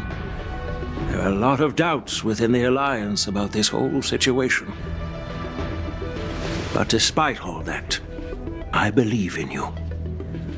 Since you joined the ranks, you have repeatedly achieved remarkable feats. After the High Cloud Quintet each went their separate ways, despite the many criticisms within the Alliance, the Marshal still stood firm against the dissenting voices and entrusted the Luofu to you. Over the years, you've served the Alliance with loyalty and wisdom. You've taken down abominations in Thalassa, rescued the Xianzhou Yu Chui from a siege, and destroyed the demonic planet summoned by the denizens of abundance. I still remember those battles vividly. There are fools who doubt your loyalty. They're happy to see the divine foresight fail because it gives them some kind of sick satisfaction. They haven't achieved anything of their own, so they feed off the failures of others. But I've seen enough failures in my time, and I want to believe that your loyalty has never wavered. So, General Fei Xiao of the Yao Qing is the only one investigating the Ambrosial Arbor crisis on behalf of the Alliance? No. I am too. This old man's words always catch me off guard. The Marshal ordered me to come to the Xianzhou Luofu, but the document only says, attend the war dance and listen to Fei Xiao's questioning. The Marshal is well aware of Jing Yuan's purpose in holding the ceremony and understands the situation he is facing. She mentioned it because she believes both issues are important. Thanks for your kindness and sincerity, Elder Huaiyan. But is it appropriate to tell everyone here about the Marshal's orders? By introducing the Express's witnesses to me alone, aren't you aiming to discern the intentions behind both my actions and Fei Xiao's? And whether there's any discord between us? Well, since I'm being open and honest with you, I encourage you young folk to do the same. As for the Ambrosial Arbor crisis, all I need to do is listen. General Fei Xiao will be the one asking the questions. To be honest, I'm more concerned about the timely start of the war dance. Oh, by the way, I've prepared a gift for the war dance.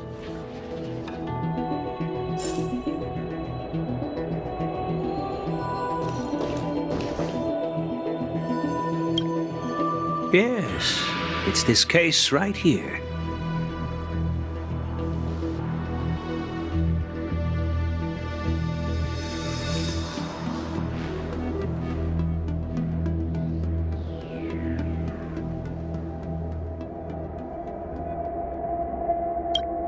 There will be numerous contests and celebrations during the war dance, and the main event will be the Ringmaster's Challenge.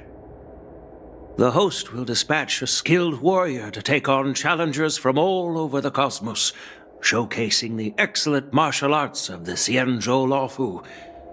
When you mentioned that the Astral Express would be attending the ceremony, I thought the High Elder of the Luofu would be the Ringmaster. You humor me, Elder Huayan. The healer lady is just a young lady who knows nothing about martial arts. How can I assign her as the ringmaster? I'm no match to you when it comes to joking. What's this box for? Why don't you open it, General Huayan? This sword case is intended for the War Dance's award. It's empty now, but in a few days, a precious sword will be delivered and stored inside. I don't mean to boast about our skills, but this sword represents the pinnacle of the Zhu-Ming's craftsmanship. It has a legendary history, full of heroic tales from foreign lands, tales that are too detailed to be summarized in just a few words. Since the delegation delivering the sword hasn't arrived yet, I'll just leave the case here for now. I've been wondering who would be worthy of such a sword. And then it hit me. I can award it to the champion of the Ringmaster's Challenge. The ceremony's champion is sure to be a perfect match for the sword. Moreover, I hear that Yanqing is an excellent swordmaster, and that he will be representing the Luofu as the Ringmaster, so it seems like a perfect gift for him. Thank you for your generosity, Elder Huayan. If you want to give me a sword, just say the word, Grandpa. No need to beat around the bush. You've got confidence, my girl, but I don't think you can best Yanqing. I know you're all about swords, Miss Yunli. It's just a shame that it's the sword that ultimately chooses its rightful master. Yeah, and even if someone gets their hands on such a precious sword, it'll probably end up in someone else's. The outcome of our duel at the Alchemy Commission is still up in the air. Since you're interested, why don't you represent the Xianzhou Juming and challenge me in the ring? That's exactly what I had in mind. Nobody knows who's gonna come out on top. It could be me, could be someone else. It'll probably be me. But whatever happens, it won't be him. Not to be rude or anything, we've been watching their drama. I'm dying to find out who beats who. Quiet down. We have other guests here. I've prepared this sword to add some excitement to the ceremony, not to have you two squabble. It's not a good look for the Alliance. While you both seem confident that you'll win, you need to remember there can only be one winner and one loser in the ring, which could lead to hard feelings. Actually, I have an idea. We don't know who the winner will be, and it might not be either of you. But if you're eyeing that prize, you'll need to work together. I want you to take on an apprentice who will take part in the war dance and win at least one match. How does that make sense? In my humble opinion, while a Cloud Knight is commendable by securing victories, it's even more so to pass on your skills and spread the way of swordplay. I'd be greatly pleased if this apprentice could represent the Express in the war dance by displaying their Cloud Knight flair and prowess. Well, Elder Huayan's idea is quite interesting. Imparting swordplay skills requires teamwork, and both the winner and the loser will learn a valuable lesson regardless of the outcome. The question is, whom should the two of them take as an apprentice? Huh? Who? Wait, me? I noticed just now that Miss March seemed quite interested in the outcome of your sword fight. So I thought, why not teach her the art of swordplay? Wait, are you serious, General? Why am I being dragged into this all of a sudden? I've never practiced swordplay before. I'm a total newbie. You really think I can learn it? Well, you'll probably realize I have no hope and give up on me. And that'd be so embarrassing. Things are already complicated enough as they are. He strikes like lightning. Does Mr. Don Hong really need anyone's guidance? As for Miss March, she's like a piece of jade in the rough, just waiting to be shaped. I appreciate your kind words, General Huayan. But won't teaching me swordplay be a waste of Yanqing and Yunli's time?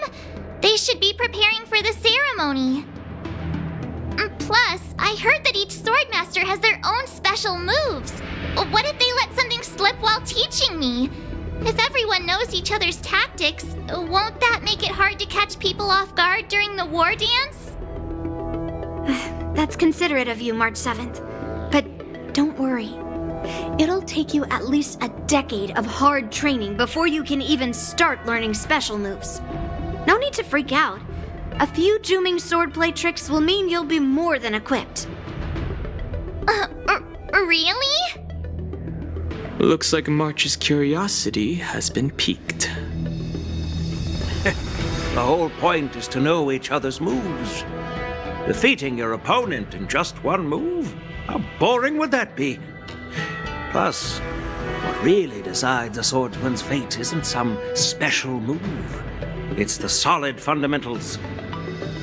So Miss Yunli has already agreed. What do you say, Yanqing? General, I haven't graduated yet. How can I be qualified to teach swordplay to others? So you're admitting your defeat, huh? If you're not even confident to teach, why don't you let me be the ringmaster instead? Yanqing, teaching an apprentice is also a way of honing your own skills and gaining insights. You've been an apprentice for years. It's about time you looked at swordplay from another perspective. I see, General. Then count me in. Now that Yanqing has agreed too, it all comes down to Miss March giving her nod.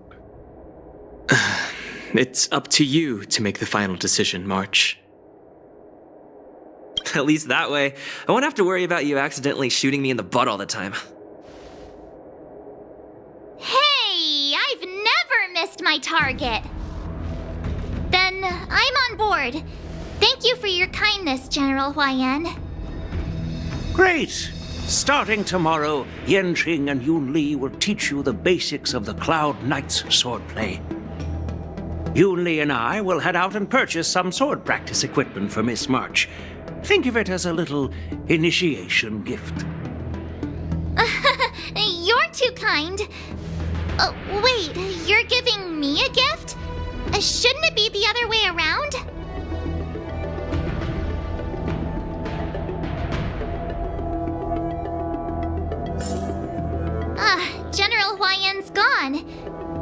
Wait, why does something feel off about what we talked about?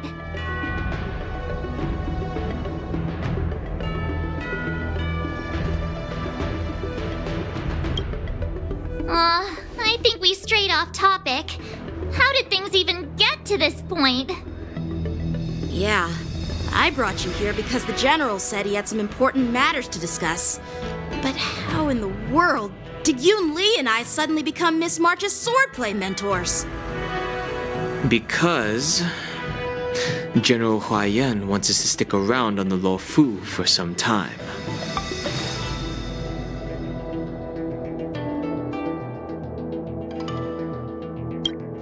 But from his point of view, we're no different from all the other tourists who may leave at any time. Since the crew's actions were mentioned in the Luofu's operations log were given to the Alliance, he probably wants to see firsthand if we're as capable as the report claims, or if we're just some made-up excuse to save face. And he wants to see it for himself during the war dance, which is why he even dragged Yun Li into this. What began as a simple contest between two sword masters has now evolved into you two collaborating to mentor March. Elder Huayan is still that tricky general who likes to give everyone a headache. My apologies. Truth be told, I invited all of you to the ceremony because I wished for you to act as my witnesses. I apologize for not disclosing this information earlier. In the coming weeks, I'll also invite all of you to a meeting with General Fei Xiao, where you may need to answer her questions and clear up any doubts she might have. So please, be prepared for the meeting.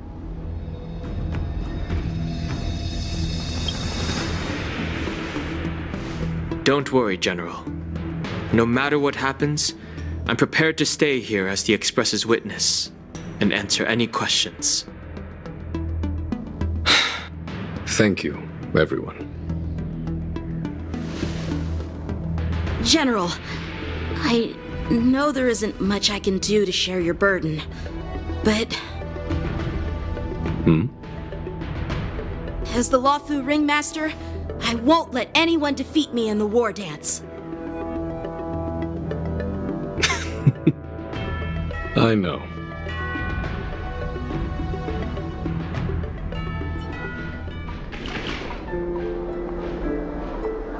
The illustrious Merlin's Claw waiting for me? And for so long, too? It's quite an honor. It's been a while, General Fei Xiao. It's been 30 years since we last saw each other. Right, Yukong? Yes. Back then, you were the vanguard of the Yao Qing's Verdant Knights, and I was a pilot of the Luofu's Rainbow Orbit Fleet. Who would have thought that upon meeting again, you'd be a general, and I'd have given up flying? Really does feel like a lifetime ago. Well, I wouldn't say I haven't seen you in 30 years. After all, your great victories are announced through the Yellow Bell resonance system every day. So I'm well aware of your great feats. How's your health holding up? Still stable, I suppose. Do you still remember the medic who saved me in battle? That healer with the odd name and peculiar temperament. What was his name again? Was it Pichu? Or Kachio? Jiao Cho. He's been my retainer and personal healer, delegated by the Alchemy Commission from the Xianzhou Yao Qing. Over the years, he's dedicated himself to managing my condition. It's thanks to him that I'm still in good health today. Given my background, I'm happy to have made it this far. I'm relieved to know that you're safe and sound. Well then, since you and Elder Huaiyan are here, I imagine you must have received orders from the Marshal? As your friend, may I ask how the Alliance intends to punish the General of the Luofu? The Arbor's rebirth has frightened the elders who lurk behind the scenes. They fear the resurgence of abominations, much like what happened 30 years ago.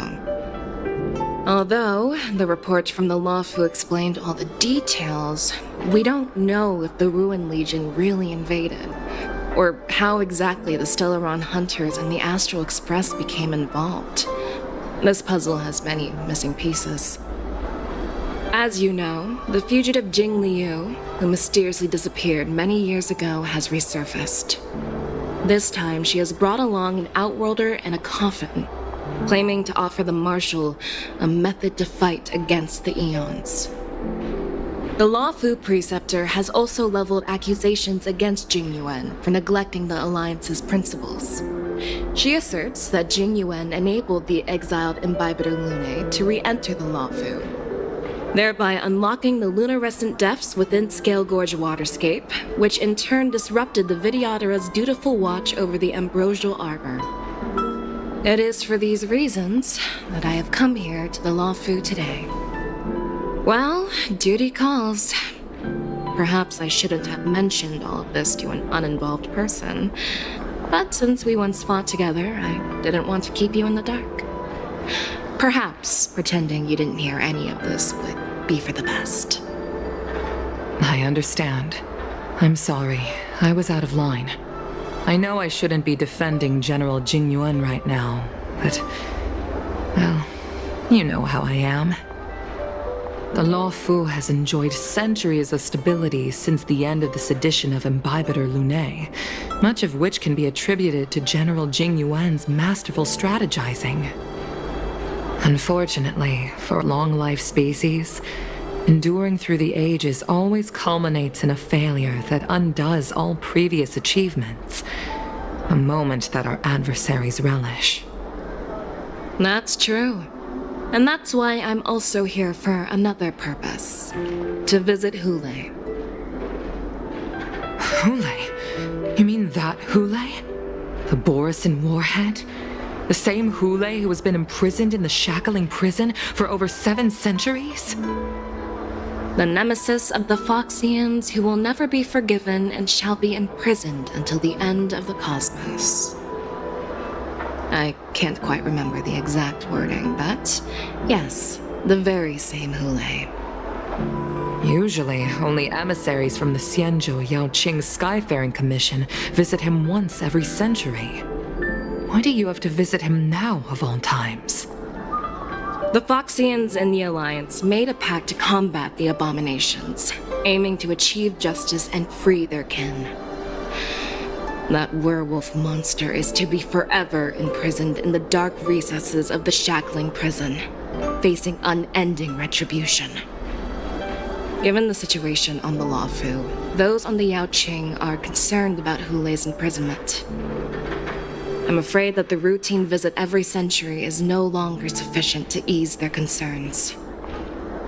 That's why I was sent here, to reassure them. It's all bad news. Well, not everything. There might be a silver lining. Oh, by the way, I found some clues about the thing you asked for. Tell me more. The Verdant Knights followed the route you mentioned and discovered the wreckage of the Whistling Flame ship. Unfortunately, there were no survivors and no cargo. However, someone had already been on the scene before we arrived. Our people? Or someone from the IPC? No, neither. Yukong, have you heard of a person named Ron May?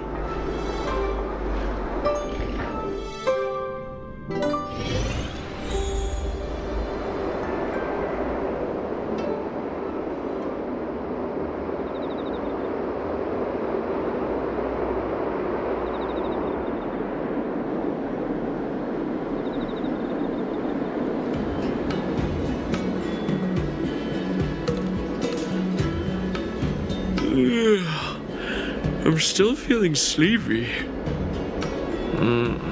Did I oversleep? Where did March and Donham go?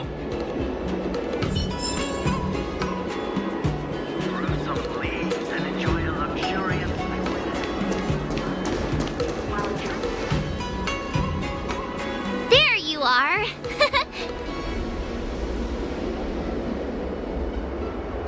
It was a promise to General Huayan, after all. I woke up especially early so I can start teaching Miss March swordplay. Hey, why are you blushing, Master Yanqing? This is, the first time someone has called me Master. I need to, get used to it. Let me make it clear. Swordplay training is about improving your body, mind, and strength. It's not a casual game you can master overnight. I promised General Huayan that I'd teach you Cloud Knight swordplay, so you can participate in the war dance and defeat at least one opponent. I'll do my best, but if you break your master's rules...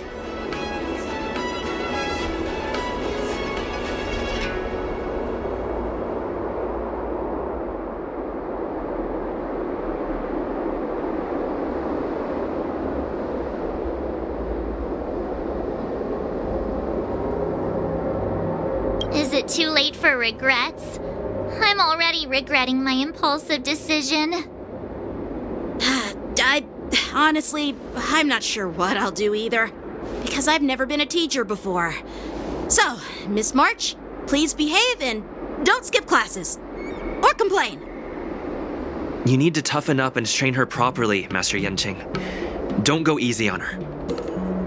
You're so heartless. By the way, where's Yunli? I've found a quiet spot in the back garden of the Palace of Astrum for our first lesson together.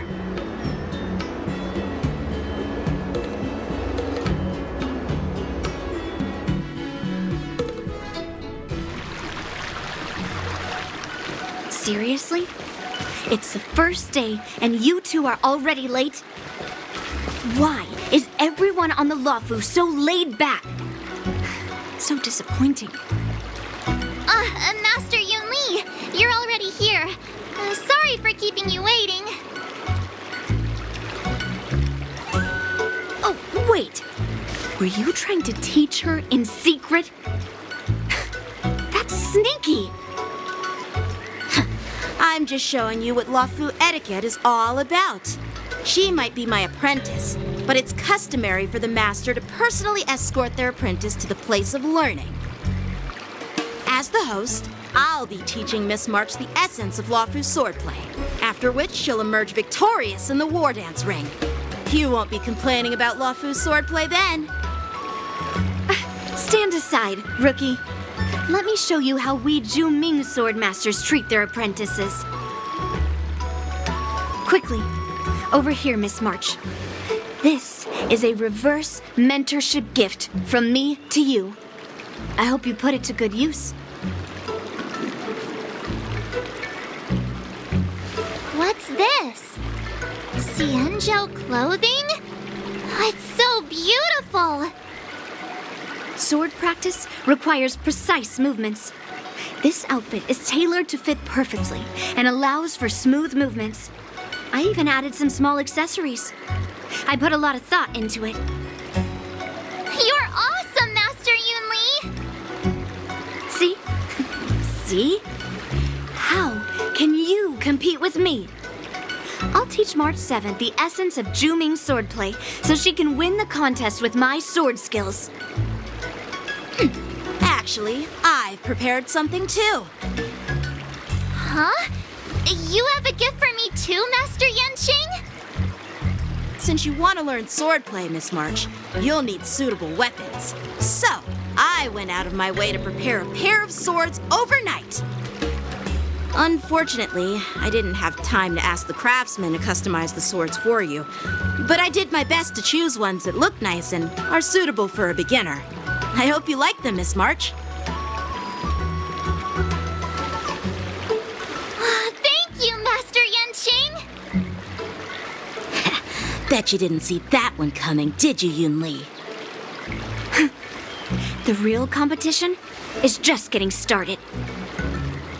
I'm so lucky to have two great masters. But why does it feel like things are getting a bit weird?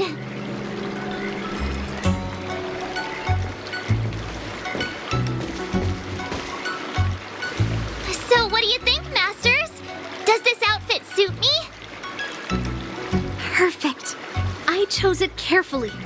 It's perfect for beautiful young swordswomen like you and me. All right, let's get started with the training. The person next to me is a Cloud Knight instructor I've brought in. For your first lesson, try exchanging a couple of moves with him. Wait. We're having actual combat training for the first lesson?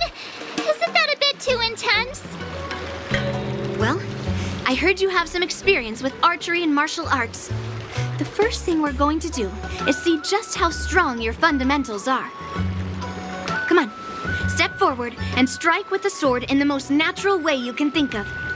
It's important for us to grasp your natural movements so we can decide where to start and what you need to learn. If you're ready, let's begin. Okay.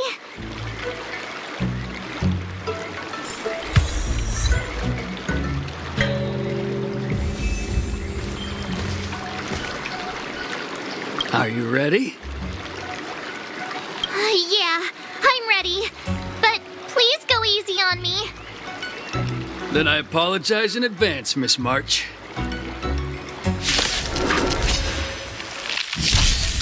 I could take 10 of you.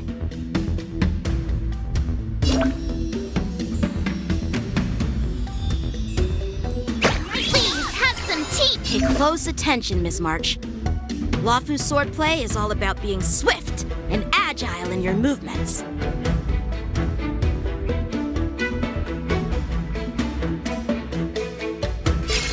Strike with heart. Right on time. Practice is over. Swords descend. Ignore him. Strength is everything. Strike! Yes, you! Like this? 10 of you! Well done! Time for swordplay. Bladed flight!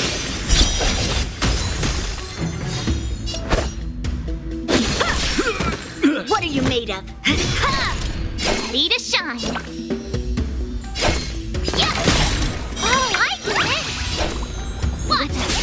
I'm starting to get the hang of it! Show you what Azure Dragon, White Tiger, less cards! What are you mumbling about? You'll make good practice. Isn't this, sword technique? Shouldn't I be saying something cool?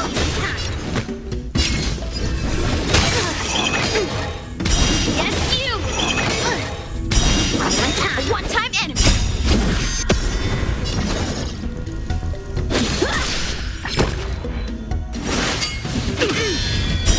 Through clouds!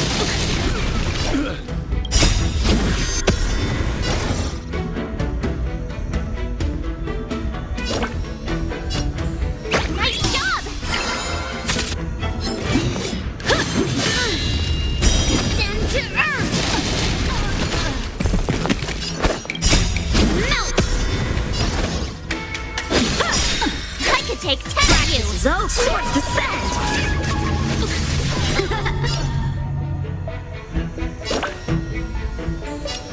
Here you go, Master!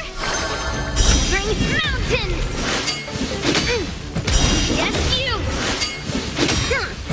Right on time. Awesome!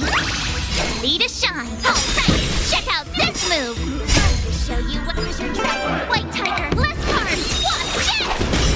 Strike while the iron is... I could take 10 Strike!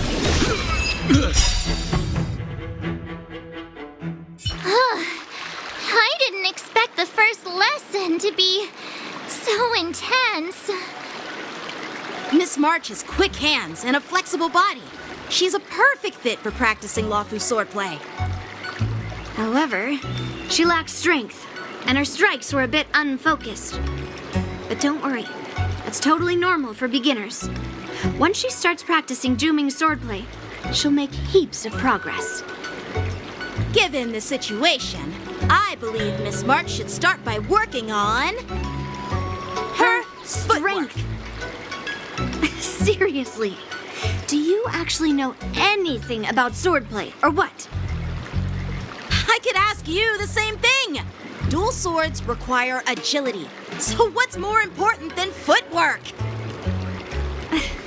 Instead of focusing on her strengths, we should address her weaknesses. The drawback of wielding two swords is not generating enough force. What good is being quick on your feet if you don't have strength? It's not like we're dancing here.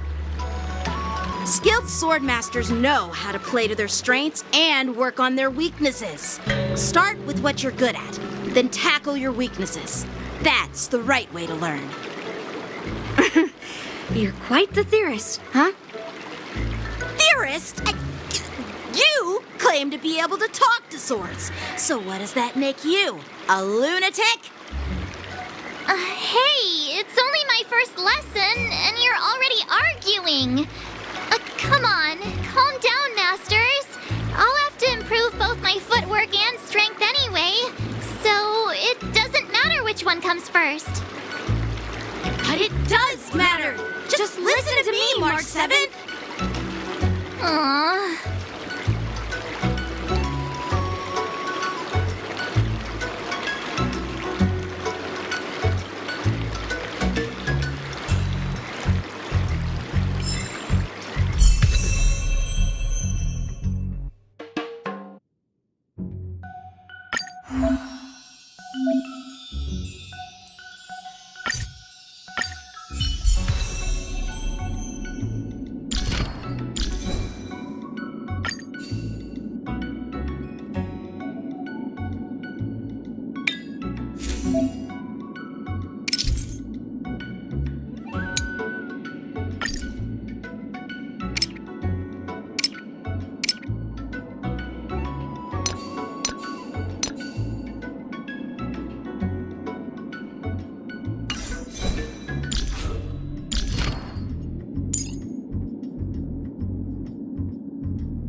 Dear Himeko, Mr. Yang, and Pom Pom, we're all good here on the Xianzhou Lafu, so no need to worry.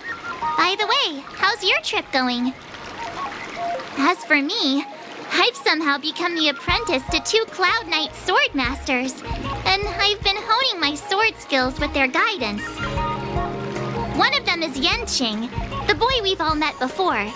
The other is Yun Li, the granddaughter of General Huaiyan from the Xianzhou Juming. Both masters are super strict, giving me a real taste of how hard sword training can be. I tried to drag him into this, but he refused. Then I tried to rope Dan Heng in, but Master Yanqing wouldn't have it. Still, I didn't let the difficulty get to me. In just a few weeks, my sword skills have improved a lot. Both my masters think I have unique talents in swordplay and are literally fighting each other to teach me their skills. Thanks to their guidance, I've actually made some progress. When I get back to the Express, I'll definitely show off my skills and impress you all. Looking forward to your reply. Yours, March 7th.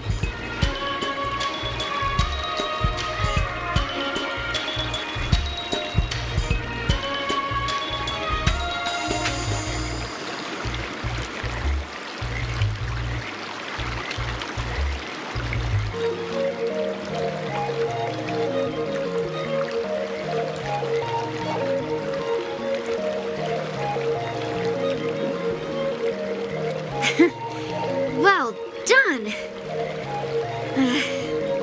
Let's call it a day.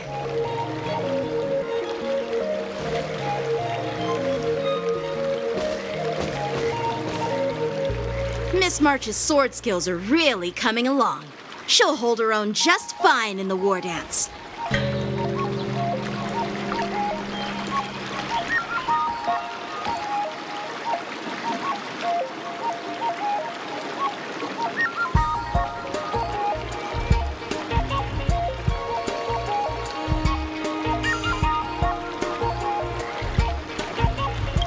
Perhaps I shot at beating both masters in the ring?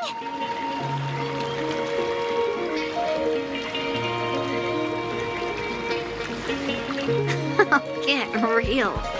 You've only been practicing for a short while. How could that possibly happen? With your talent, Miss March, if you dedicate a few more decades to training, you might eventually be able to defeat Yun Li. Decades? But I'll be an old lady by then. No. Can you believe it? March 7th has actually become a pretty decent swordmaster in such a short time. Now I understand why Grandpa always had a grin on his face while training me. Are you sure he wasn't laughing at you? Oh, shut up! It's all thanks to your amazing guidance, Masters. Miss March, you're really getting the hang of wielding dual swords. If you're keen on advancing, trying out different Xianzhou blades could improve your touch. Let me see. Which sword is the most powerful? Single sword? Great sword? Or maybe a flying sword?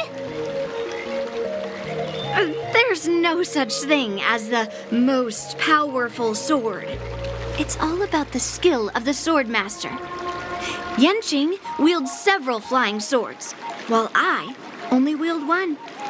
But remember how I kicked his butt at the Alchemy Commission?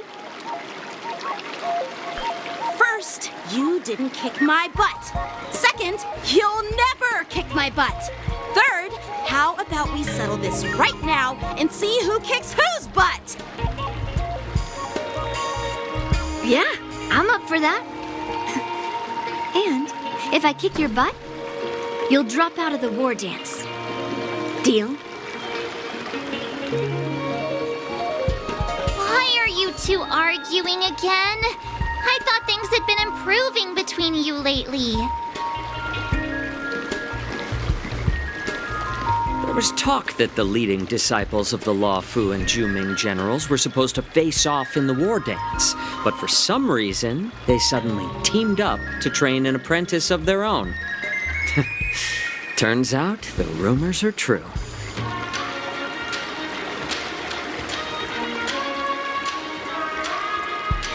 Tomorrow is the big day of the war dance. Shouldn't you two be focusing on honing your skills instead of teaching swordplay here? You're... Oh, that's right! You're the pink-haired fox from the Yaoqing!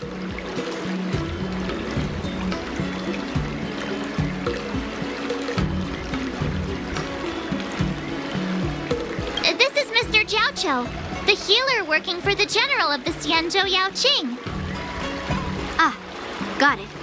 So, you're the participant attending the war dance on behalf of the Yaoqing, and you were trying to sneak a peek at our training? Sorry for the misunderstanding.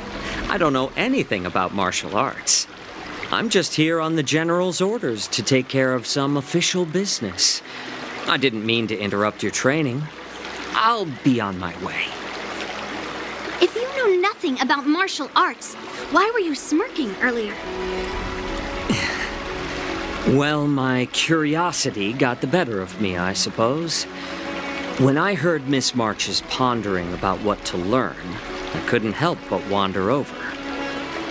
From my professional experience, cleavers, slicers, chopping knives, and carving knives are all just tools.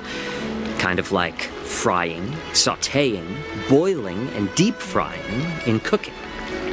They're just ways for people to show off their skills. How you use them really depends on the ingredients you're working with. It's like your sword teaching methods. If you align your ingredient, in other words, your apprentice's natural tendencies, with the right cooking method, by which I mean the teaching method that best suits her, she'll make double the progress in half the time. For example, golden eggplant tastes best when fried, cloud peppers when stir-fried, and yellow boulder beef when simmered. It's all about discovering the nature of the ingredients. Apprentice.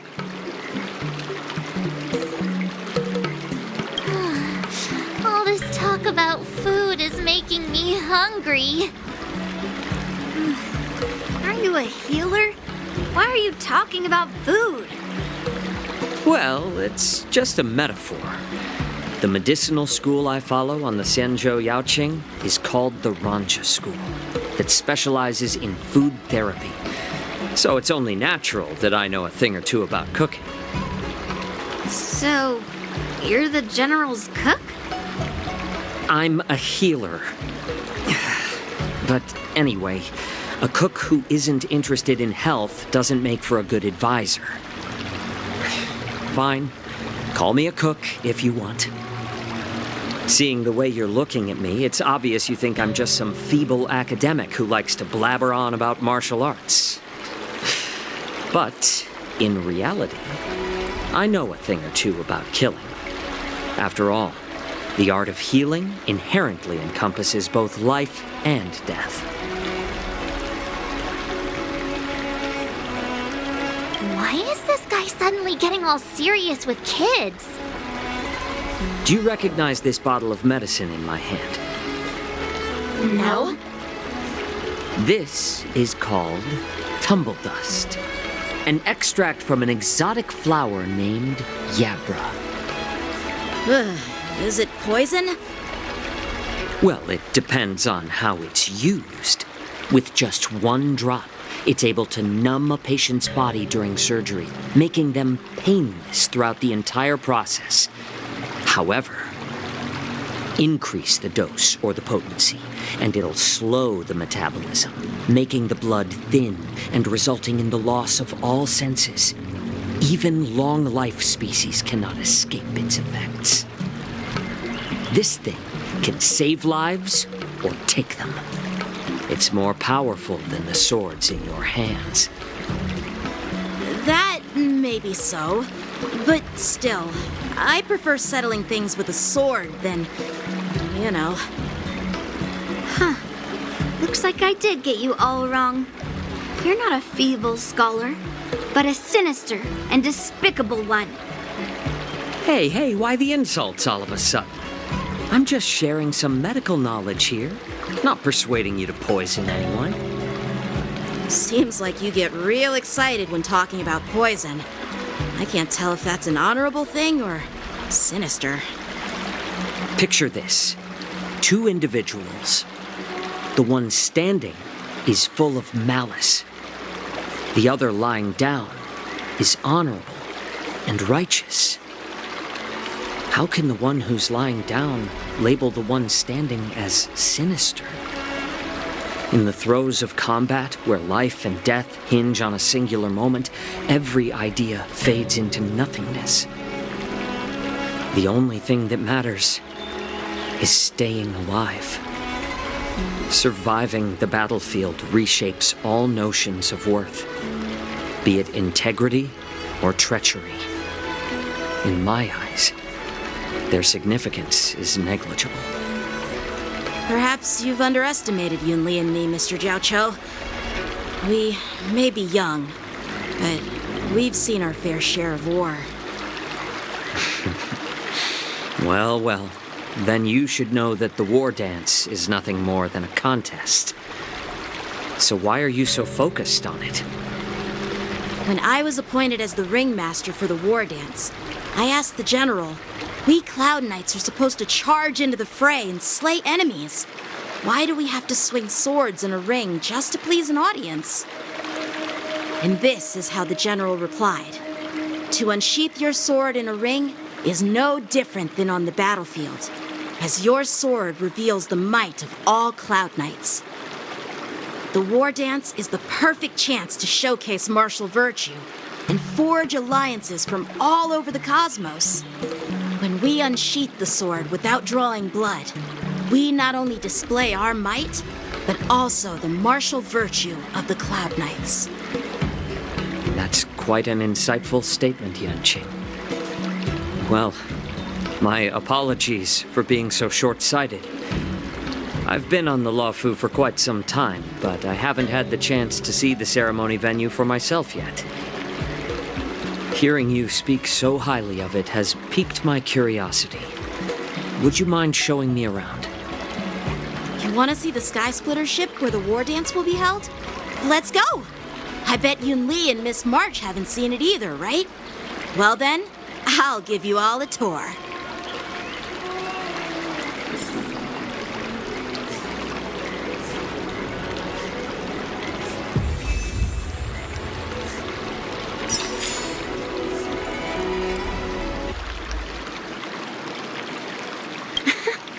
Can you believe it? March 7th has actually become a pretty decent swordmaster in such a short time. Now I understand why Grandpa always had a grin on his face while training me.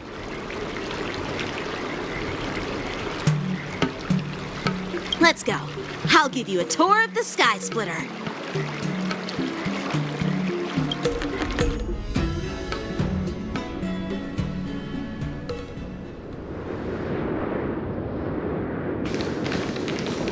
Looks like a lot of other visitors have also come to catch a glimpse of the Sky Splitter.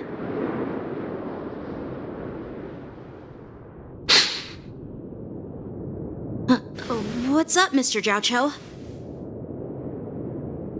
No, it's nothing.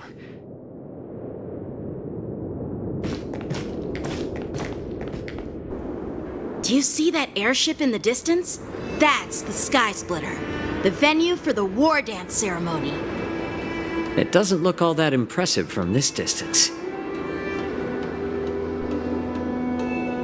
The Sky Splitter is actually a decommissioned Luofu military vessel. People aren't allowed on board until the war dance officially commences.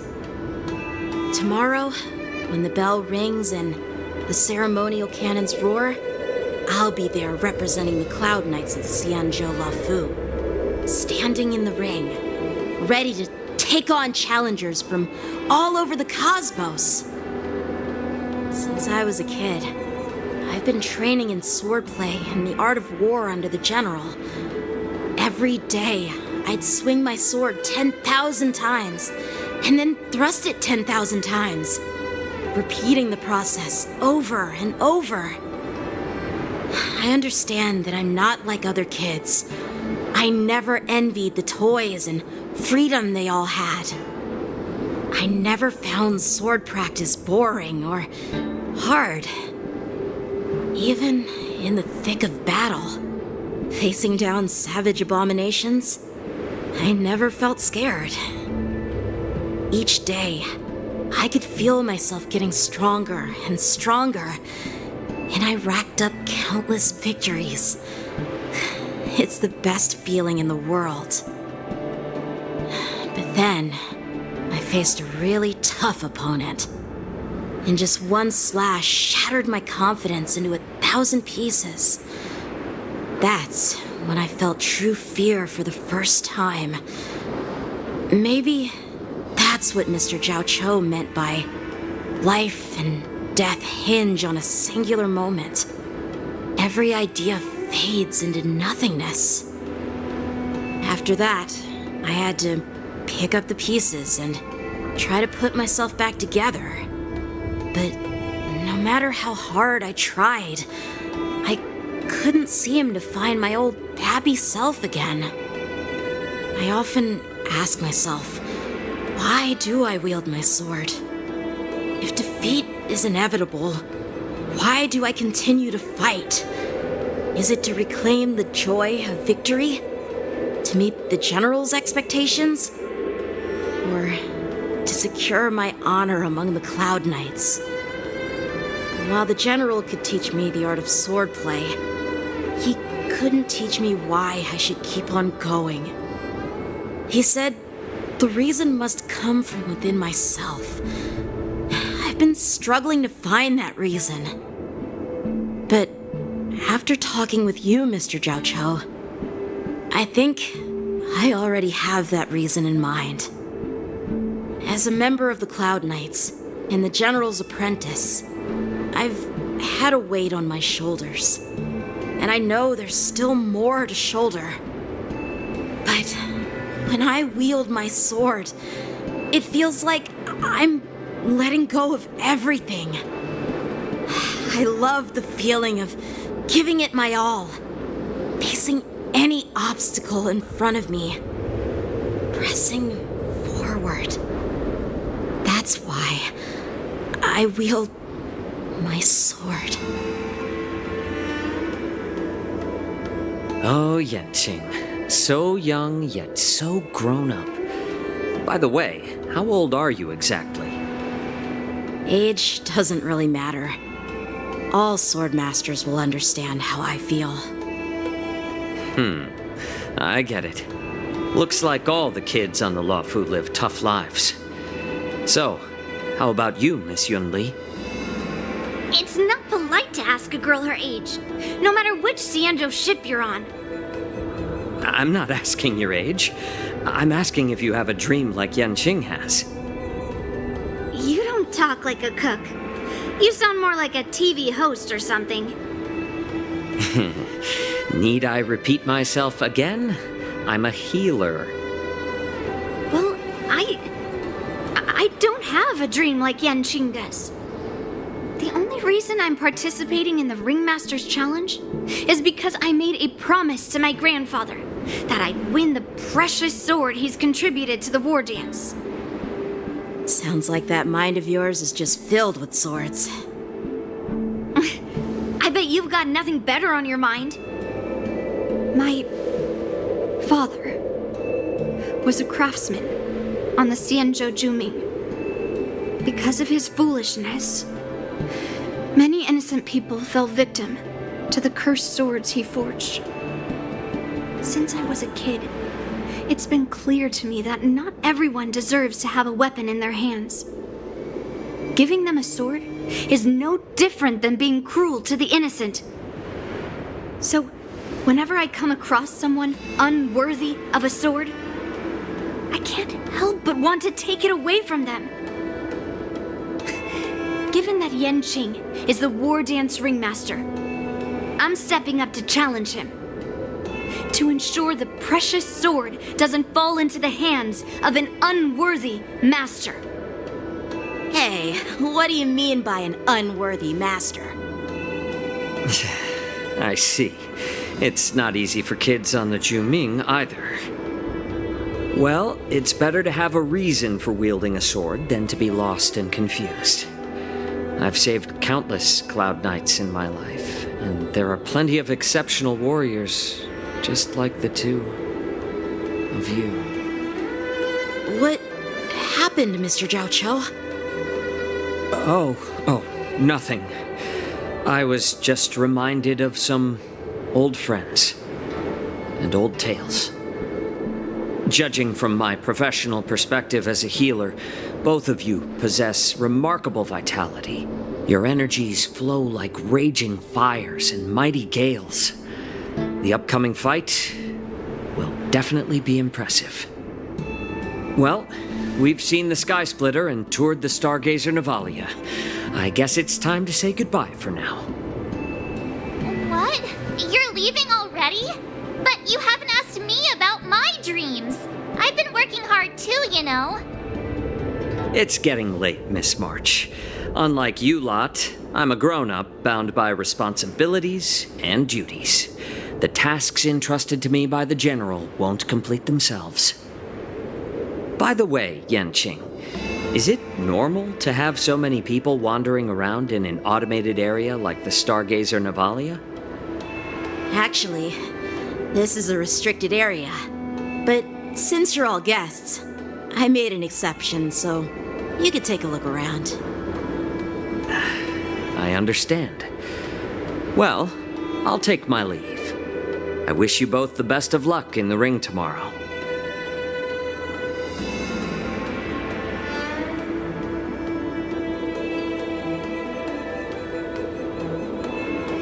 Seriously? I just spent so much time thinking about my dream, but he didn't even ask me. Now that we're done with our tour of the Sky Splitter, shall we continue with our training? Why don't we take a day off? What? You want to secretly practice swordplay by yourself? Dream on. You know cramming before a fight never works out. For some reason, seeing the Sky Splitter has boosted my confidence. So, I've decided to conserve my strength for tomorrow. All right. I'll take you out of the Stargazer Navalia.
Just shut up, Red Fang! This is not a beast ship. I need some time to take care of things. You willingly donned the skin of a lowly beast to join this mission, dedicating yourself to our glorious cause. And now you're telling me you can't handle it? Do you realize how many ships we need? I'm doing my best, all right? It takes time to figure all this out. When the guns go off tomorrow, all eyes will be on it. That'll be our only chance. How's that? Who's there?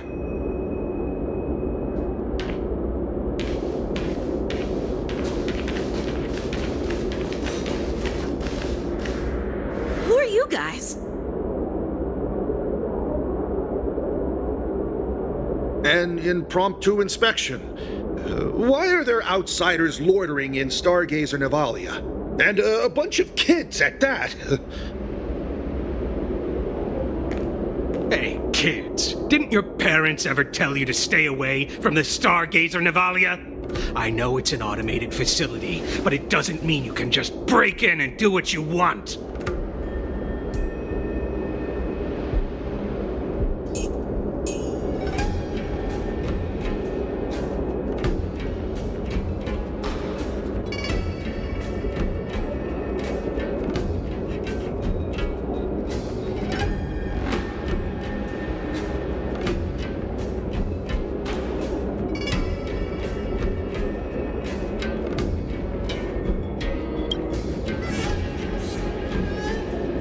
Sorry. I'll take the little ones away right now. Big sis! Let's go! I want to play in Everhunt Plains!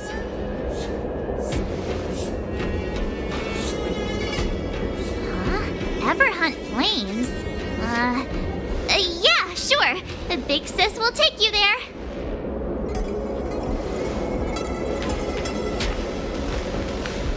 Shuha! You should have let me. Shh, the overhaul is done, and everything looks good. We should leave.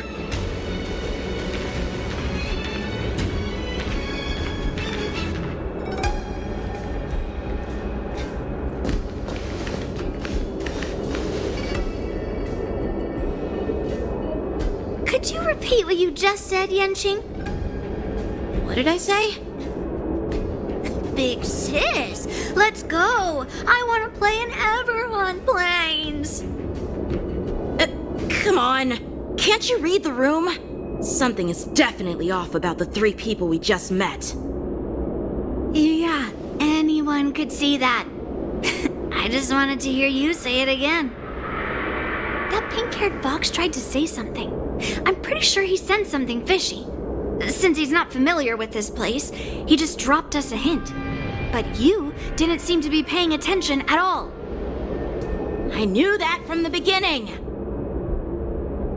That Cloud Knight didn't recognize Master Yanqing at all. That's really weird. What? Is he famous on the Luofu or something? Not even the Cloud Knights on the Juming, who all know my glorious name, might recognize my face. You have a point. A Cloud Knight, a member from the Skyfaring Commission, and a craftsman. They're from various departments, and the reason for the overhaul seems legit. But one of them blurted out some weird language just now. Did you hear that? I have a feeling that if we secretly tail them, we'll definitely catch these guys in the act. Follow my lead, and be careful not to blow our cover.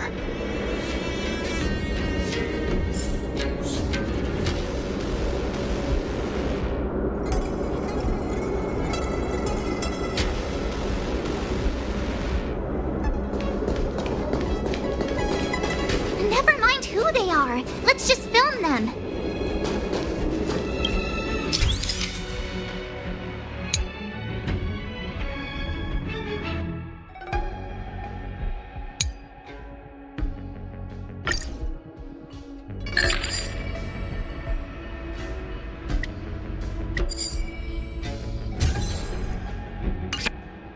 We should have just killed those lowly beasts. Those little brats won't take up much space. There are boxes all over this place. Just dump them into one and no one will notice. Cut the theatrics, Grulok. Even the slightest slip-up could interfere with Lord Moktok's plans. So where are we heading next? To check the freight skiffs. We've got a lot of preparations to do. Also, don't forget to take those crates with you. Weapons, supplies. We've got to be well prepared. Otherwise, we're screwed. So, are they smugglers? What exactly are they up to? I have no clue, but they seem to be moving those crates. I've got an idea. We can hide inside the crates and follow them.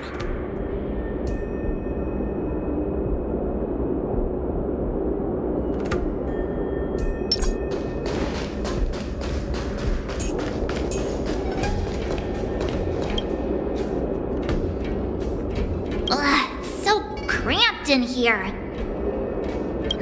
Just hang in there.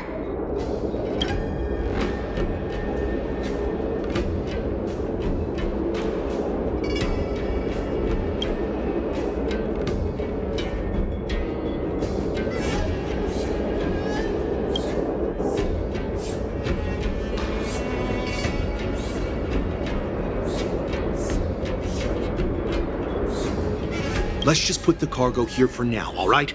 Then we'll move on to inspect the ships.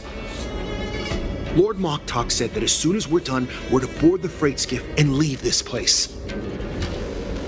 Don't worry, I've changed the shipping schedule.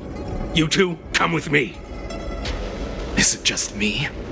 I keep smelling that stench of lowly beasts everywhere we go. Don't be so paranoid.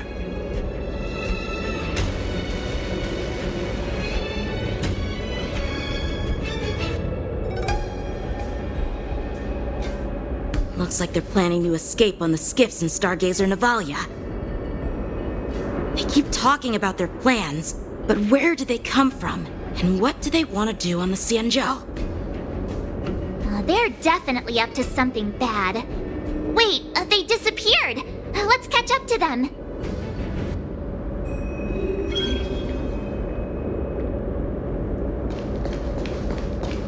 Tread softly, breathe quietly, and make sure to keep an eye on them. Hide out of sight as soon as there's any sign of activity.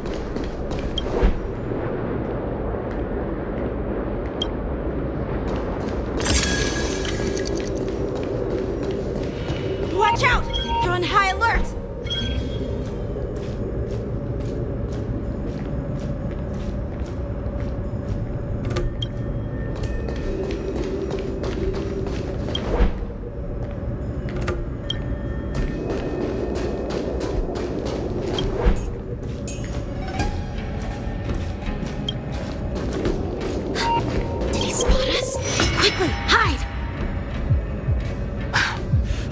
something was off. There's always this stench of lowly beasts in the air. Looks like those brats were following us the whole time. Why are they coming back? Quickly, retreat!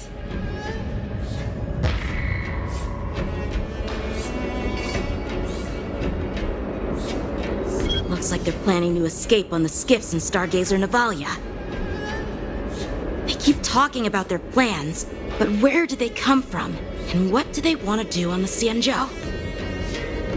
They're definitely up to something bad. Wait, they disappeared. Let's catch up to them.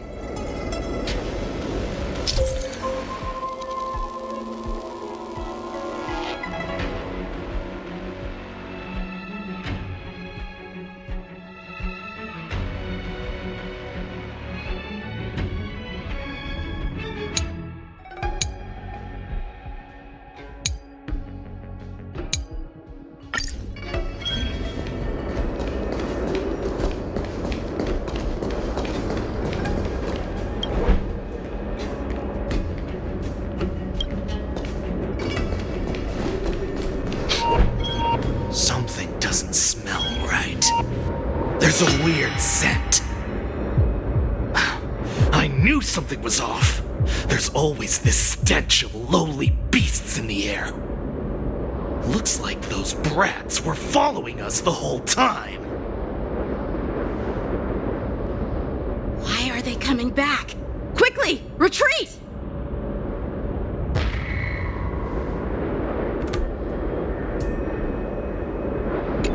Looks like they're planning to escape.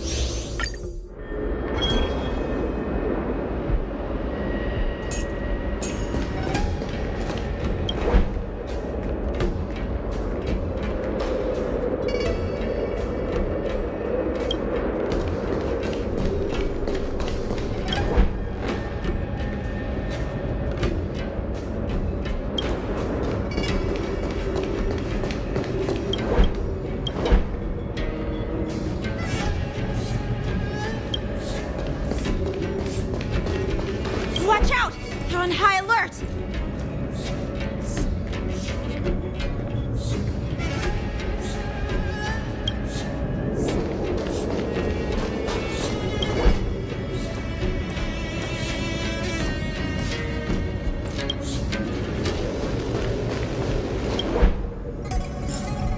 Don't be so paranoid.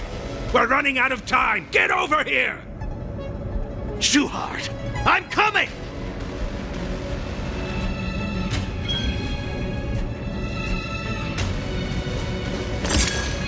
They're leaving. We should catch up to them. Quickly!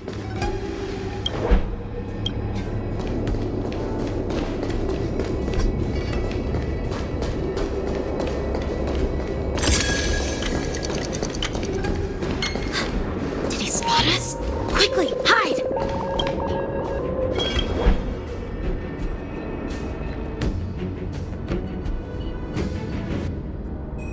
What are they up to? They're all wearing official uniforms, but I'm pretty sure they're not members of the Skyfaring Commission, the Artisanship Commission, or the Cloud Knights.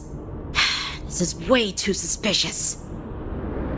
Never mind who they are. Let's just film them.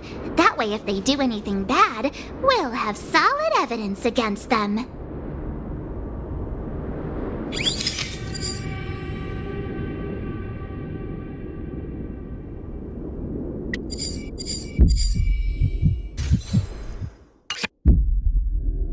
Look at this. A freight star skiff with enough room to fit at least 20 of my men.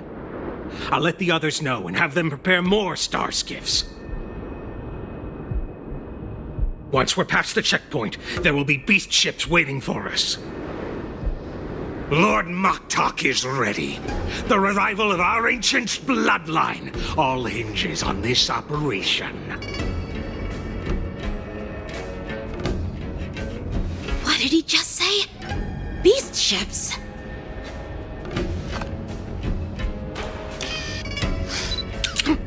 Who's there?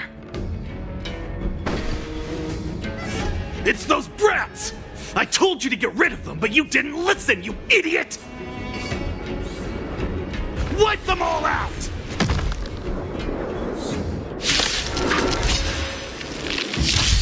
Force? I could take 10 of you! Adusa! Die, you lowly beast!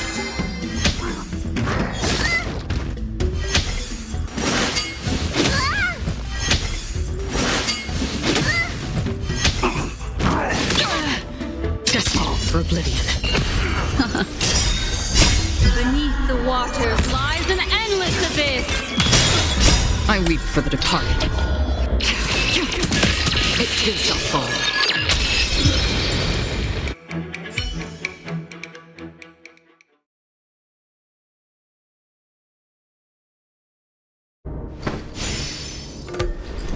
How is this possible? How did these Foxians change their appearances like that? They're not Foxians at all. They revealed their true form. They're Borisin, just like the bandits I defeated on the IPC ship. Wait, that means... Well, how did the Borisin manage to infiltrate the Cienjo? It's not just a simple disguise of wearing our clothing and shaving their whiskers. They're somehow able to alter their appearance to be indistinguishable from Foxians. They even have official IDs for the Skyfaring Commission, the Artisanship Commission, and even the Cloud Knights? Let me check this fake Cloud Knight's tag. Maybe it'll give us some clues. Lujun, an officer of the Patrol Defense Squad? Wait! What's the matter? I encountered a patrol officer named Lujun before. It was a few weeks ago, when we were transporting the Borisin prisoners. If they can forge official identities and move around the Cienjo without raising suspicion... Oh no, this is bad. Even worse. If you find one cockroach on the Express, it usually means... There are more Borisin hiding on the Cienjo. I bet their plan is much bigger than just stealing information. We've got to report this to the Seat of Divine Foresight.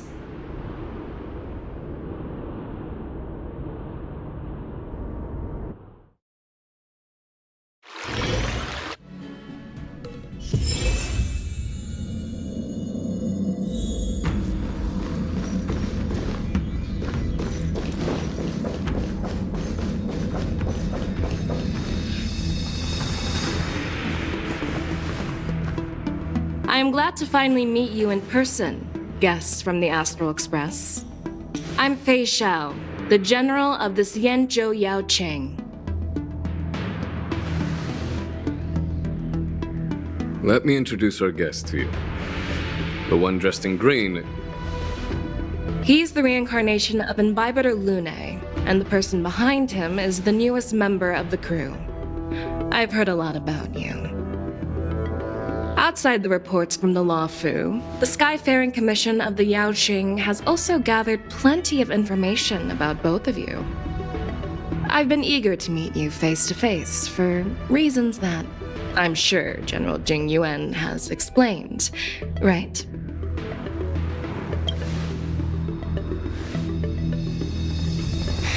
That's right. But don't worry, this isn't a trial. I just want to have a chat with you and get a better understanding of the facts. According to General Jing Yuan's report, the Ruin Legion is to blame for the Ambrosial Arbor crisis, and all Arbiter Generals should pay attention to the Ruin Author's movements. Over the years, the Destruction's minions have wreaked havoc on countless worlds, and the Alliance has been keeping an eye on them. But no one expected them to join hands with the remnants of the Abundance. The damage caused by the Ambrosial Arbor crisis was far less severe than expected, which is good news for us. However, it was quite different from the Ruin Legion's usual style of destroying life wherever they go. While I trust the bravery of the Divine Foresight and the Nameless, I'm curious about some details missing from the report. I'd like to take this chance to have an exchange with both of you. Let me be clear, the questions I'll ask might not reflect my actual thoughts, so please don't take offense if any of my questions seem a bit harsh. Please go ahead, General. But keep in mind we can only answer based on what we know. And perhaps you already have the answers to your questions in your heart. You have a clever tongue. I like it. The Merlin's claw is quite articulate. Right now, her intentions are unknown, and Jingyuan wants us to be honest. Maybe I'll just stick to the facts we know. Let's cut to the chase. Before the crisis struck, the Astral Express was guided here by a Stellaron hunter, a wanted felon, in an attempt to resolve the Stellaron crisis. However, everyone in the cosmos knows of the Stellaron hunter's reputation. So, why did you place so much trust in them? Could it be that some of you have a connection with them?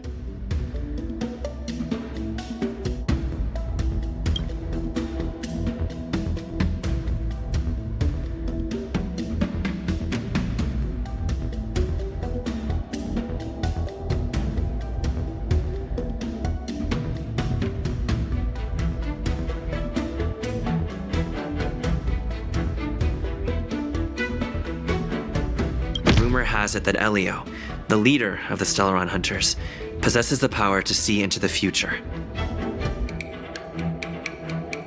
He foresaw that the Xianzhou and the Express would have important roles to play in the war against Nanook.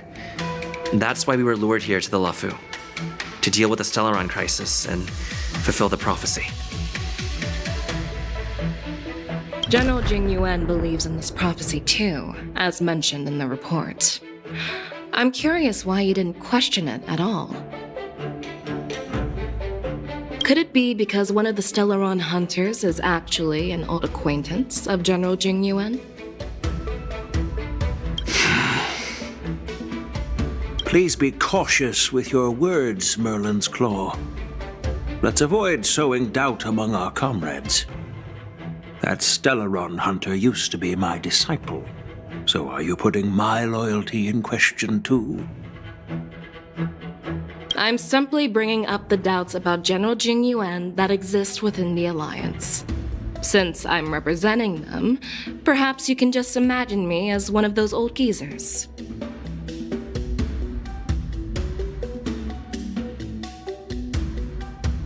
Let's move on to the next question. The report suggests that Don Shu, the master of the disciples of Sanctus Medicus, colluded with the Lord Ravager and used the power of the Stellaron to resurrect the Ambrosial Arbor. But here's the thing. Don Shu was just a chief alchemist. Even if she colluded with our enemies and summoned the Stellaron, how did she manage to bypass the Videodora guards around the Ambrosial Arbor?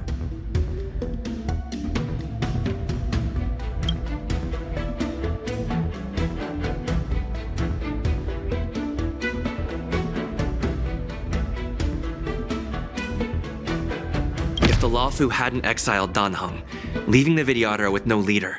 They wouldn't have fallen into chaos, and there wouldn't have been the opportunity to bring the Stellaron to the roots of the Arbor unnoticed. Imbibitor Lune was exiled due to his own crimes. Now, Danheng, as his reincarnation, is free from his sins. However, why did he risk trespassing on the Xianzhou Luofu before his exile was lifted? I was concerned about the safety of my companions, so I acted brazenly. I admit I was reckless at the time, but he returned despite everything. Now, let's consider the outcome. The Arbor was resurrected, and the Luofu required a High Elder to repair the seal and suppress the plague mark. It's hard not to think about the stakes involved, right? According to the report, Lord Ravager Fantilia is the mastermind behind the entire conspiracy. She disguised herself as an ambassador of the Skyfaring Commission and traveled with you, only to vanish without a trace later on. It seems too convenient to label her as a scapegoat.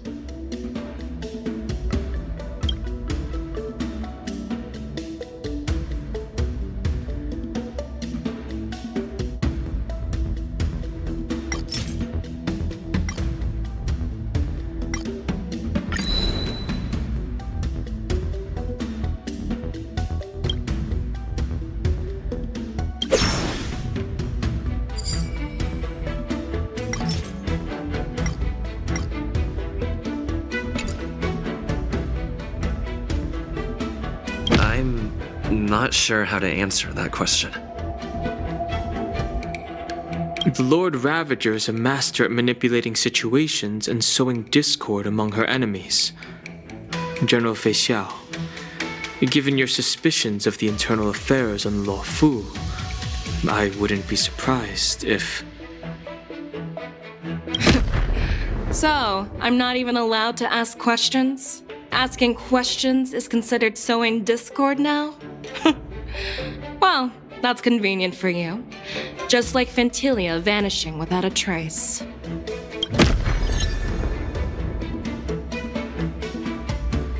Well, it appears that you are still unable to give explanations for several details about how the Nameless got involved in the Ambrosial Arbor crisis.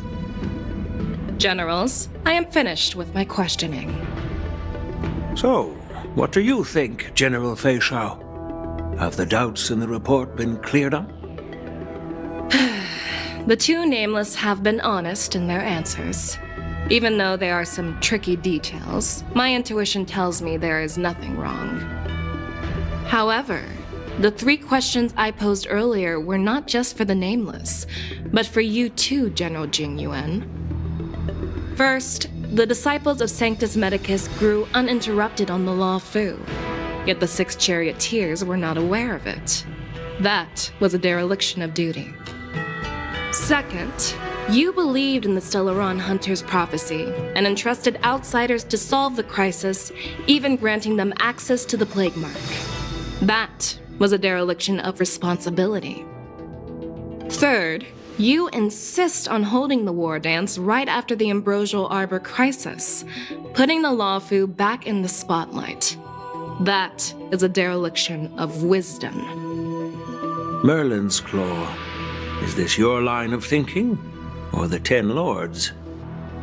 From the moment I walked in, I made it clear that the questions I'd ask might not reflect my actual thoughts. The disciples of Sanctus Medicus were deeply rooted and had been plotting for a long time. I admit it was my negligence for not noticing it earlier. As for the Stellaron Hunter's prophecy, I didn't believe all of it, but in the end, the Luo Fu did survive the Ambrosial Arbor crisis. So, I think it's safe to say that Elio's prophecy about the future holds some merit. And as for the war dance, do you think I'm unaware of the risks? However, risks can also be opportunities. The Luo Fu has lain low for too long. I believe it's time to stir up the dregs hidden in the depths and wash them away once and for all.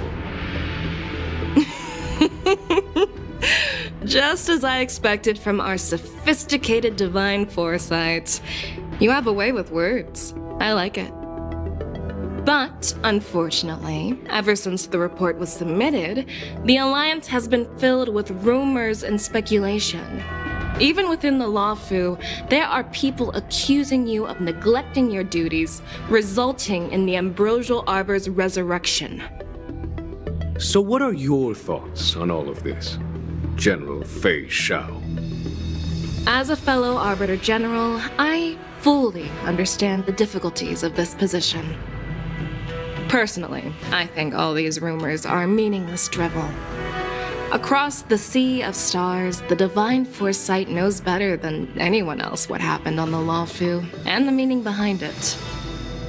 Just as what happened on the Xianzhou Yaoqing recently. You mean the Xianzhou Yaoqing is also... The scouts of the Verdant Knights have sent back reports that Borisin are making trouble again. The Borisin packs that were once divided and scattered have started swallowing each other up, forming larger and larger packs. Moreover, there's an entity named Mongus behind it all. An entity? According to the report, this entity isn't actually a Borisin. It's a woman claiming to be the messenger of the Master of Immortality. She's described as having 12 faces and 12 pairs of fangs, as cruel as poison and as elusive as quicksand. The Borisin believe she'll give them a chance to rise again. That's Ventilia. That's right. You're lucky that I'm the one who came this time. If it were the Patina Justice or the Seer Strategist, this conversation might not be so friendly. I've always had faith in my instincts, so I don't doubt your good intentions. But the Alliance has its fair share of questions and doubts about the Law Fu. So, my plan is to come up with an acceptable answer to satisfy the Alliance. What's in this plan, General Fei Xiao? General Jing Yuan, you already know what has to be done. But since you don't want to be the bad guy, I'll take care of it for you. You need the final word from the Ten Lords Commission to quell any doubts. And for that, I'll have to ask the two Nameless to visit the Shackling Prison. No, I'm not imprisoning you. While you're there, I'll ask a judge in the Ten Lords Commission's Interrogation Division to record a detailed testimony with the karmic mirror from both of you. We'll fill in the gaps that weren't covered in the report and silence any protests within the Alliance. I'm okay with that. Your willingness to help is truly heartwarming, youngsters. Then, as the Merlin's Claw requests... Oh, there's one more thing. This testimony is for silencing the voices of opposition within the Alliance, but I would like to urge General Jing Yuan to listen to the pleas of the Foxians on the Xianzhou Yaoqing. So, you are here for Hule. Exactly. Hule is locked up in the Law Fu's Shackling Prison. Since he is the Broodlord of the Borisin, I want to transfer him onto the Xianzhou Yaoqing and imprison him there. The recent movements of the Borisin suggest they're planning something big, so we must act preemptively. It makes sense to have the Foxians keep an eye on their arch-nemesis. Since you trust my judgment, I'll repay that trust. What do you think about all this, General Huayan?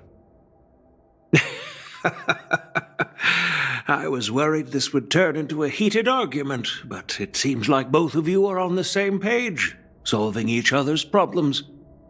I couldn't have asked for a better outcome.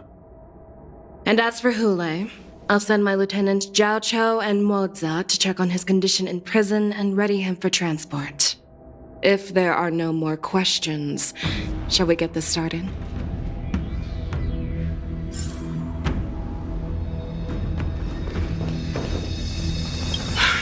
I'm really sorry about all this, but the testimony in the Shackling Prison won't take up much of your time. I'll call for a messenger to take you to the Interrogation Division. You just need to give your testimony, and then you can head back. So no need to worry. As you wish, General.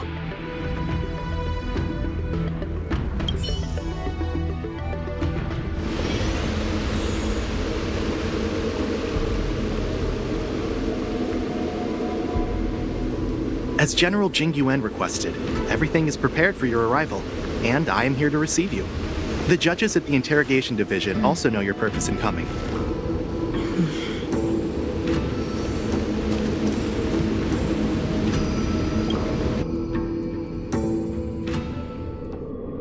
The Shackling Prison. I didn't expect to be back here after all these years. Danhong. Don't worry about me. If you're ready, I'll open the gate for you. This is one of many entrances used for temporary access. Since you're not actual prisoners, it makes sense for you to use this entrance. Please come on in, dear guests.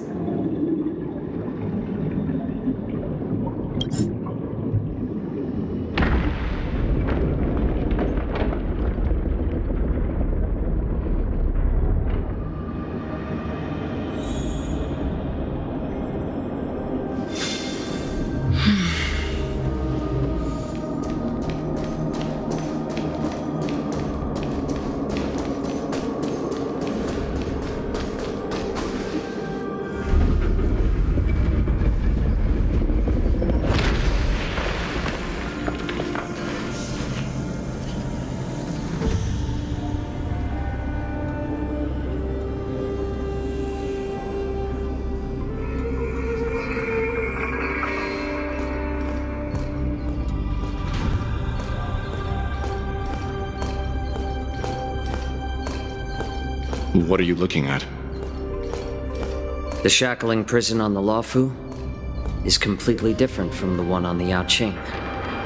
It's completely underwater. Whether it's in the clouds or underwater, breaking free would still be a piece of cake for me. Still thinking about your old jailbreak tricks, huh? Forget it. You're free now. Just don't do anything stupid, or the judges will throw you back in there and lock you up for a few hundred years.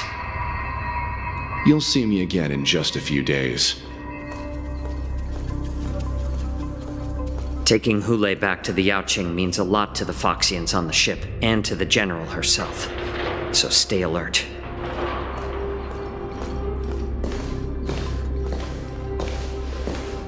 Guests, my name is Shui Yi, and I'm here on orders from the Incarceration Division of the Ten Lords Commission.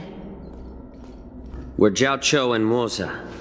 General Fei Xiao sent us to extradite the Borisin criminal Hule to the Yaoqing.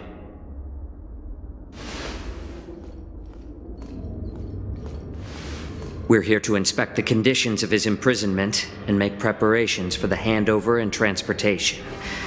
I assume you've been briefed, Your Honor. Your visit request has been approved. I'll be your guide for this trip.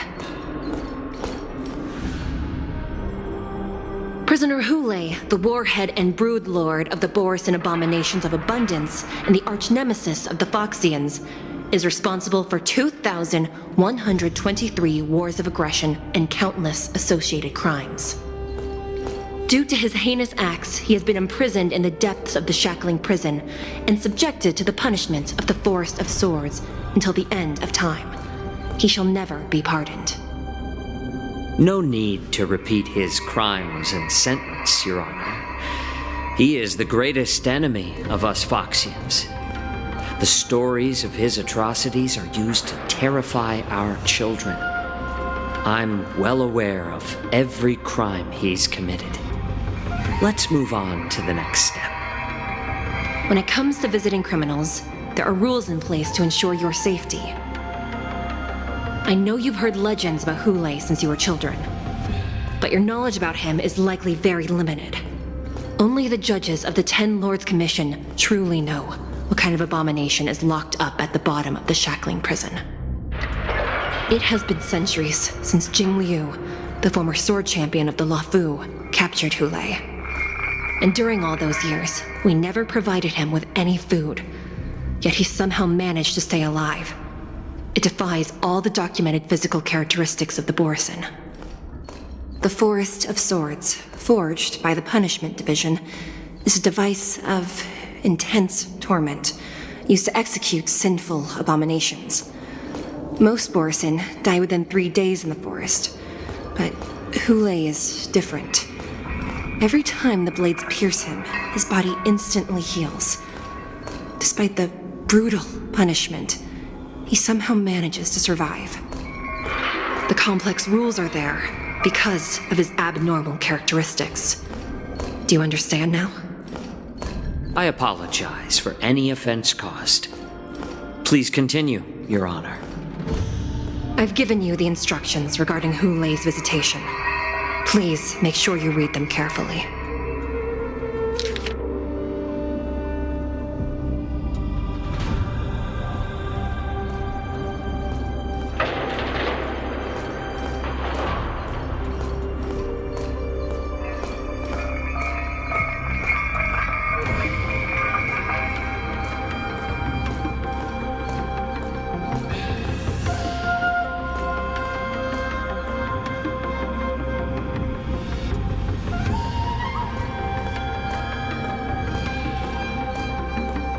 And please, take this pellet before proceeding. No, I'm not taking random medicine. Then you won't be allowed to visit Hule. Just swallow it already. Hule is like all Borisin. He can release a pheromone called lupatoxin that induces fear. Thousands of years ago, we Foxians were enslaved by the Borisin. Not because we were naturally weaker, but because of their lupatoxin. This pill is for our own mental well-being. I understand. I knew you were a reasonable person. Now that we've taken the medicine, let's proceed.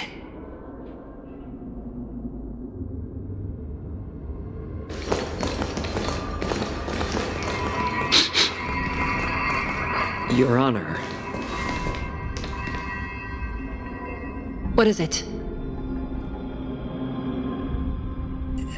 No, never mind.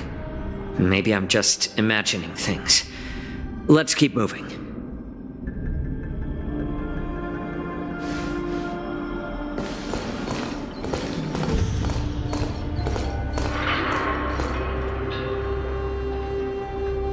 Here we are. Her Honor hasn't arrived yet. Please wait a moment.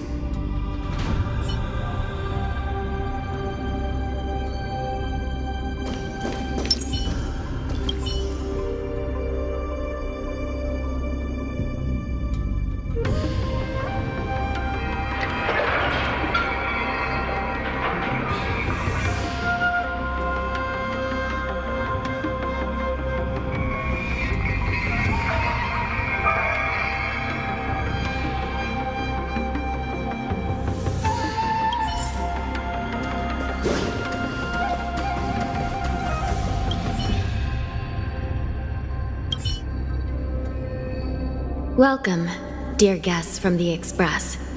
Judge Hanya of the Interrogation Division. We've met before. Glad to meet you again. Please allow me to express my gratitude to you again for subduing the demons in the Fixtral Garden. Looks like while March 7th and I were clueless, you already made many friends on the Xianzhou Luofu.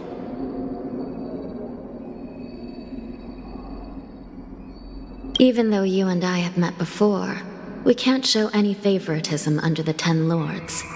So, please do as I command as we head to Scrivener Hall and beyond. Don't do anything without my permission. This is not a place for ordinary mortals. You and Mr. Danheng, please come with me. Please lead the way, Your Honor. Please let me activate the mechanism before we all move forward. And please, watch your steps.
Freezing.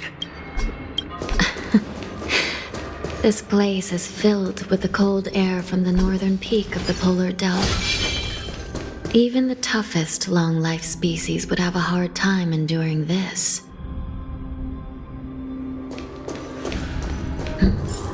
Did you hear something just now? Let me check it out. Ugh, what an eyesore. This place is packed with These crates. They look oddly familiar. A few days ago, the Spiritfarers received reports about an IPC transport ship that was attacked by Borison. Then, a bunch of those abominations were dumped into this place. I had a feeling there would be trouble during the war dance, but throwing both the pirates and the cargo in jail? That's a new one.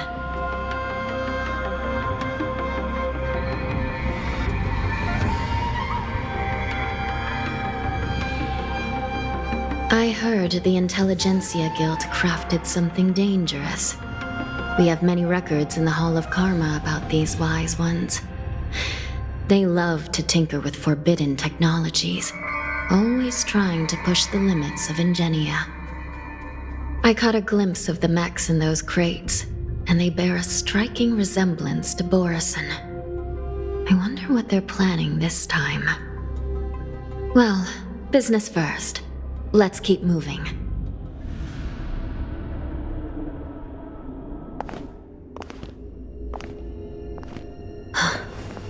Strange. I don't remember checking the containment facilities a second time.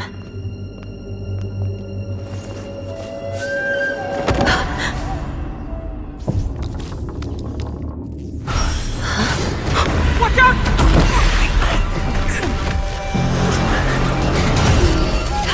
Emergency! All wardens prepare for action! Emergency! All wardens prepare for action!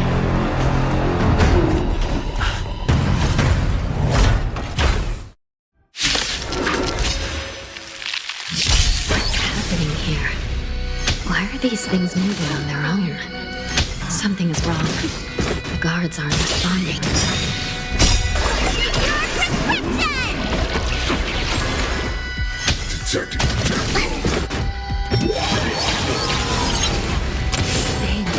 Going wild, just like a Borison. We're on our own for this.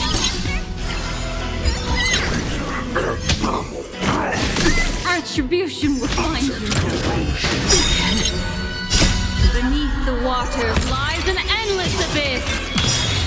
Azure Dragon, White Tiger, Leskar, Wasp, yes! I weep for the departed. It too shall fall. Destined for oblivion.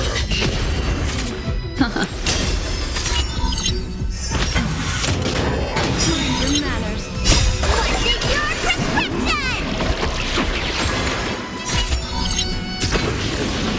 From still waters of oblivion.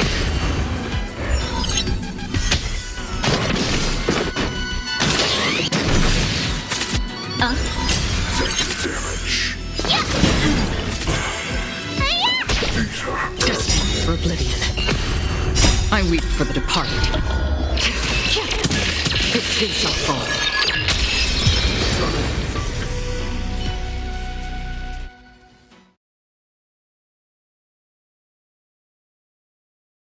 But how is this even possible?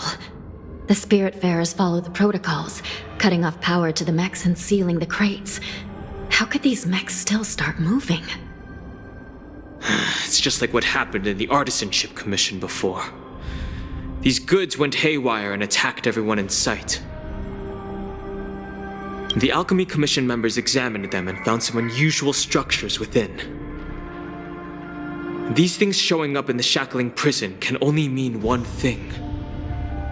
A prison break. And whoever delivered these goods clearly wanted them to go through the Xianzhou's strict inspection process to show the Skyfaring Commission and Cloud Knights how dangerous they were. They wanted these mechs to end up right here, in the shackling prison. If these things already started taking action while nobody was paying attention, then the whole prison is in trouble, I'm afraid. And to make things worse, another group of visitors just entered the depths of the shackling prison. the messengers from the Xianzhou Yaoqing. And the prisoner they came to visit might be the target whom these wolf-shaped mechs were delivered here for.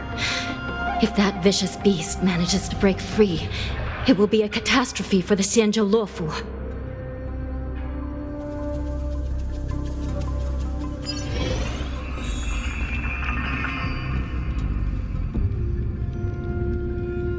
Here we are. Have we arrived already, Your Honor? Shouldn't there be a cage here? The most notorious felons are locked away in the solitary delves, deep down in the prison. Those delves can't be opened without proper authorization. The blue bird paves the path, and the Stygian lanterns illuminate it. Help me light up these lanterns, and the way to the bottom of the shackling prison will reveal itself.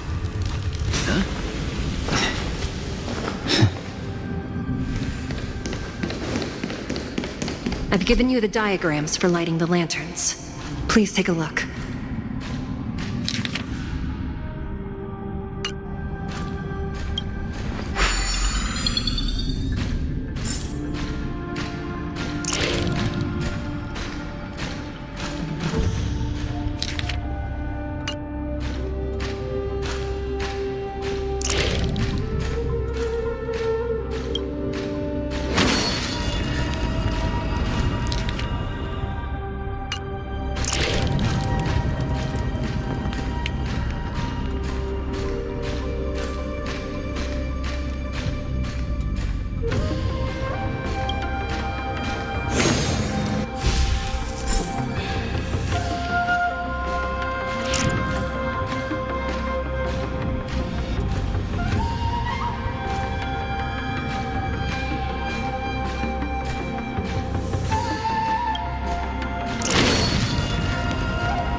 It's better to use your brain and save your strength.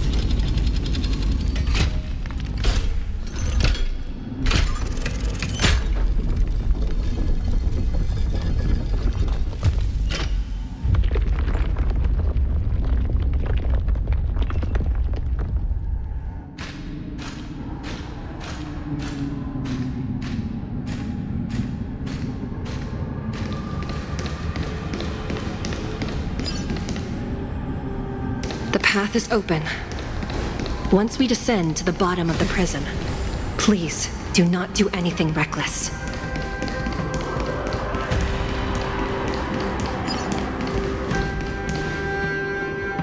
Inside the delve behind this door is the greatest enemy of the Foxians, Hule.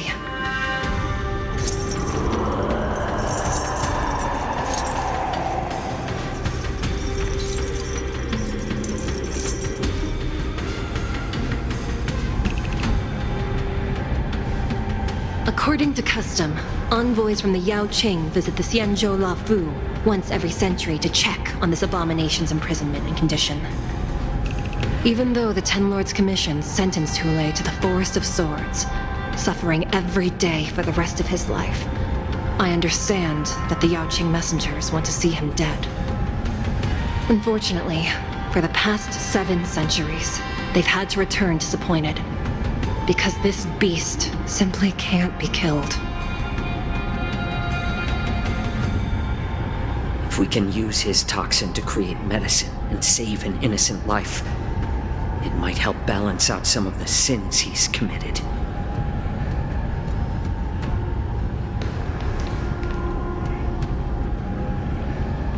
Could you be the key to a cure for the General, Hule?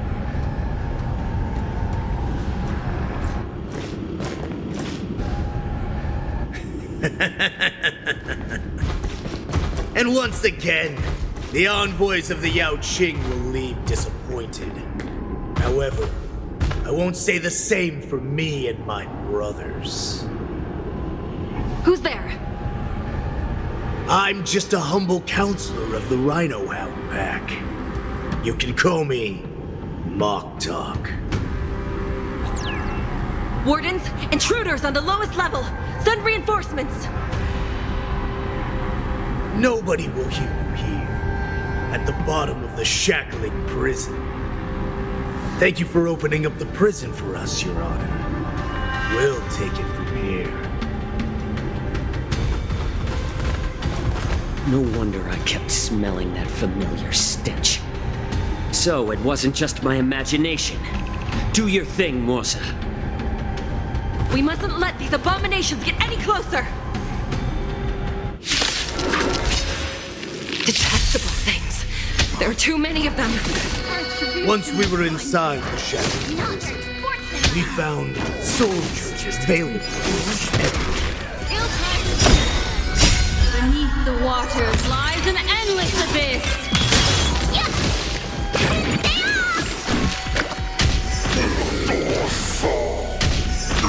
I suggest you surrender now. Of course, I'll still kill you.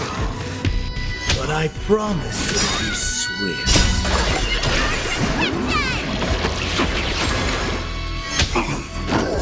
Not very sportsmanlike.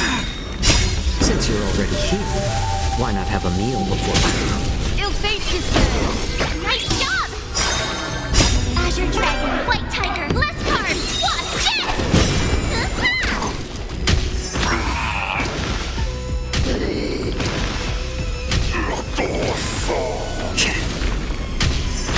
How presumptuous! Die now! Leave if you can, Morsa. It's not time yet.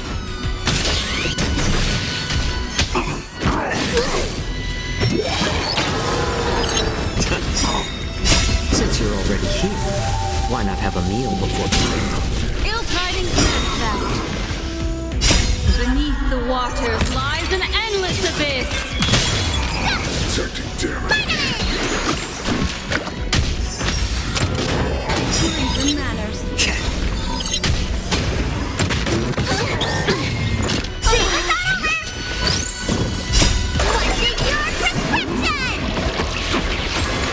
Ill fate descends.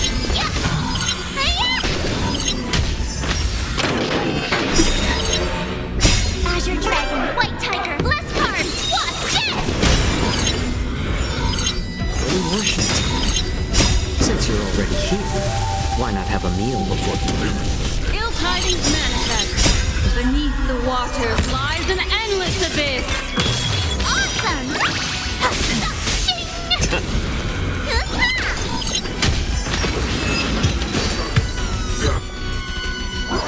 Guard the gate! They can't be allowed in!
Been a long time, boy.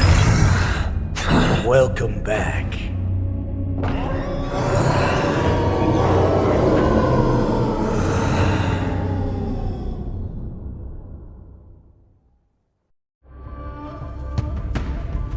How many times has the old verdant home spun around since our last hunt?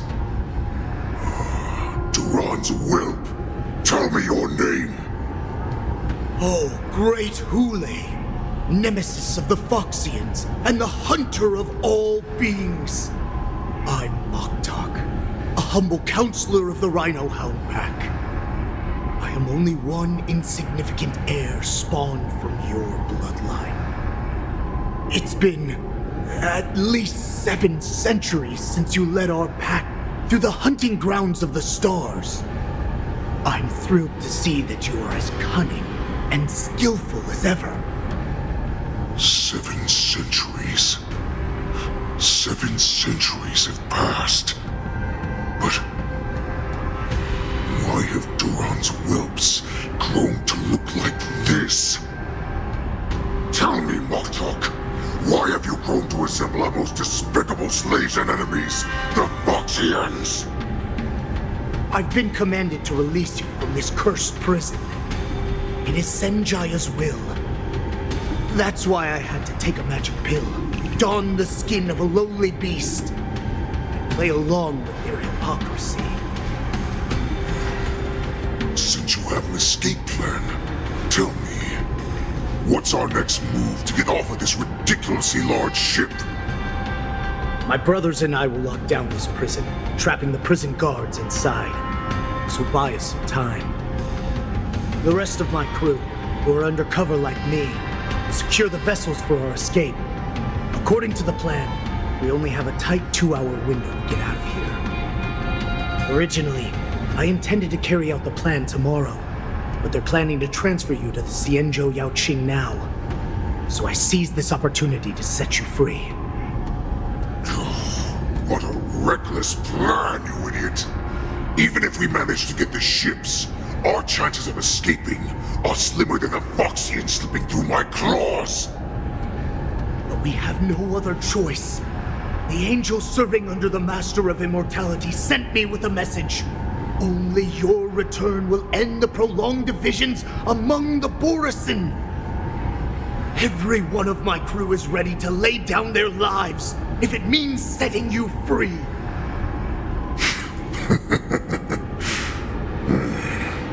A sneaky weakling like you is actually showing some reckless bravery with this plan. Fine. You'll get what you want. And all of Duran's whelps will too. Well then, my lord. We should leave now. Before we go, give me one of those magic pills. My lord, you seriously want to don the skin of a lowly beast? That would be a disgrace to your greatness, my lord. You idiot. Greatness means nothing without freedom. Once I get out, I'll need a disguise that won't raise any suspicion. As you wish, my lord. Is that Foxian slave my meal? No, he's an envoy from the Xianzhou Yaoqing. I plead you to endure him a bit, my lord, as he's more valuable as a hostage. Take him, guys! Time to move out!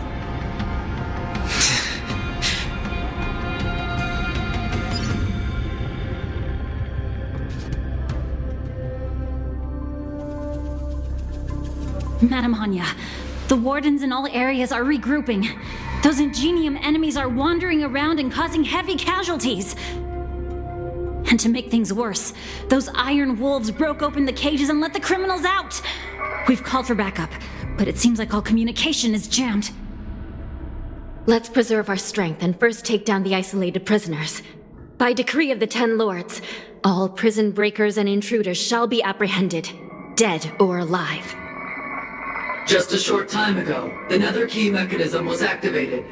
It was probably Madame Shui and the Yaoqing messengers, heading to the bottom of the prison. Given the situation, I'm afraid that area is exactly where our enemies are targeting. We mustn't let that vile beast escape from its cage. We've gathered all the prison guards who can still fight, and we'll split up and secure each floor. Go! Those intruders are quite bold. They must have been planning this for quite a while. Indeed, but Borisin tend to favor direct and aggressive approaches. Crafting careful and precise plans like this is simply not their style. Let's focus on the current situation right now. Please help me.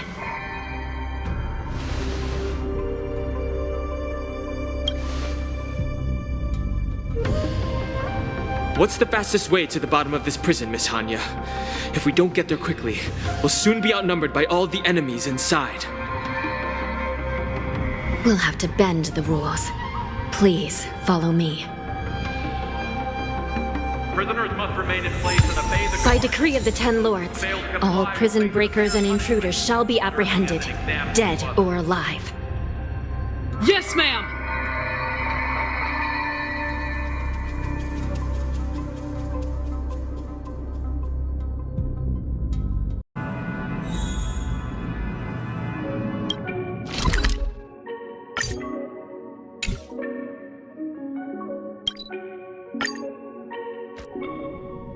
Prisoners must remain in place and obey the guard.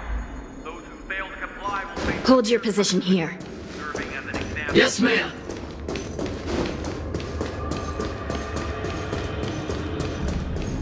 We need a few tools if we want to reach the bottom quickly.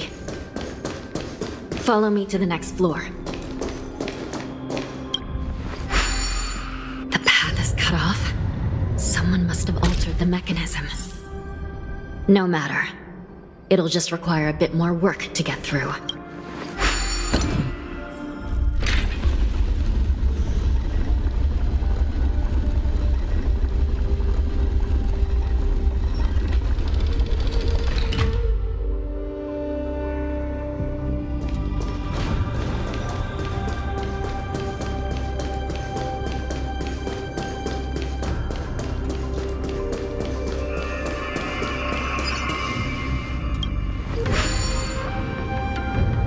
Some Spiritfarers occasionally use ingenia from the Artisanship Commission to navigate the treacherous terrain here.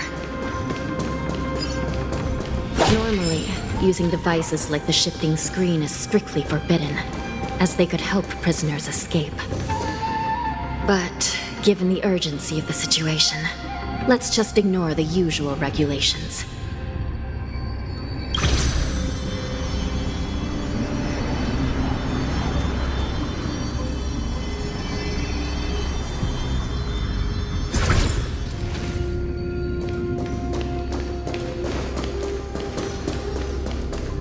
Stream forth, gleam of old blades. The nether key has been activated. I think we're not too late. Hang in there, sister.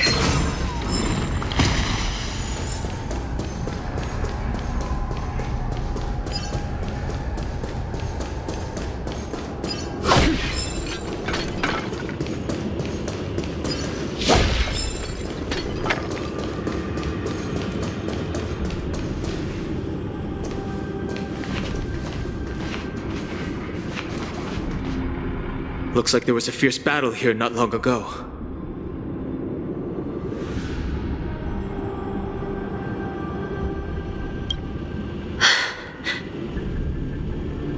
The gate to the prison delve is wide open. Hule has managed to break free. Where are the Yaoqing messengers? And where's my sister? Are they still alive? Let's look around. Maybe we'll find some clues.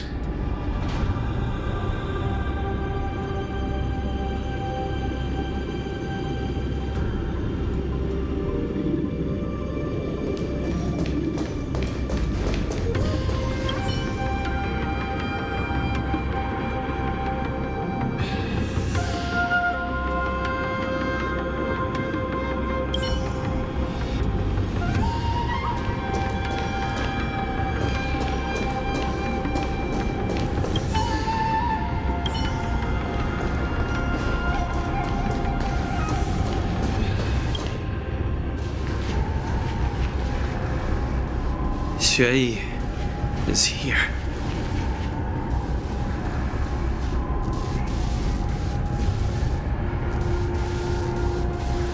Miss Xue bravely sacrificed herself. My condolences, Miss Hanya. Condolences? Well, that's unnecessary. You misunderstand. Thanks to the Ten Lords' blessing, my sister turned into an ingenium centuries ago. Dying and returning as just a soul to the Hall of Karma's document office has become a routine for her. While I'm not keen on seeing her throw away her body like it's some replaceable part, but...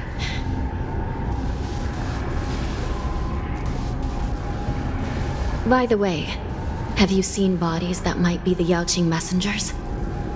One of them is a Foxian wearing exquisite clothes, and the other wears a dark cloak, like a fugitive. No. I haven't found any Foxian bodies.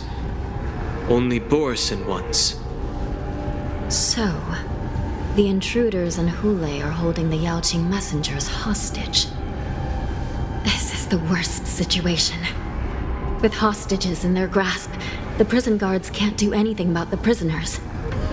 If anything happens to the messengers, the relationship between the Yaoqing and the Luofu could be irreversibly damaged.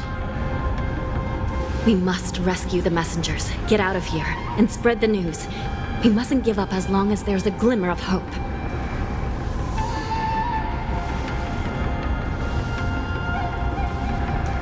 What have you found, Miss Hanya?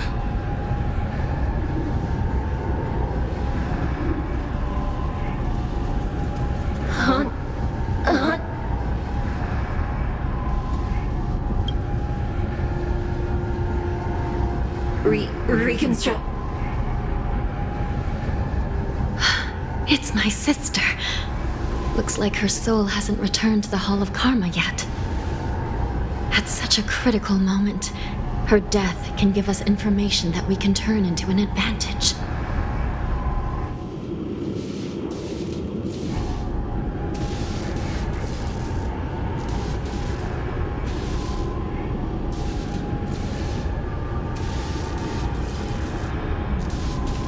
Let me see. The damage isn't too bad.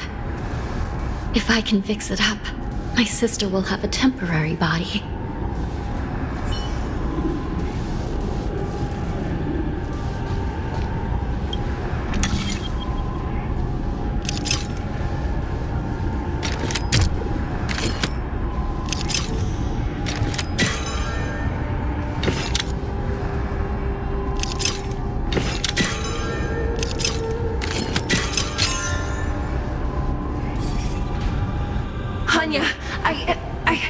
I'm back. Welcome back, sister.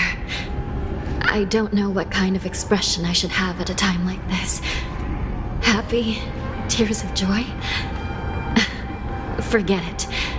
I'm used to you coming back in all sorts of forms.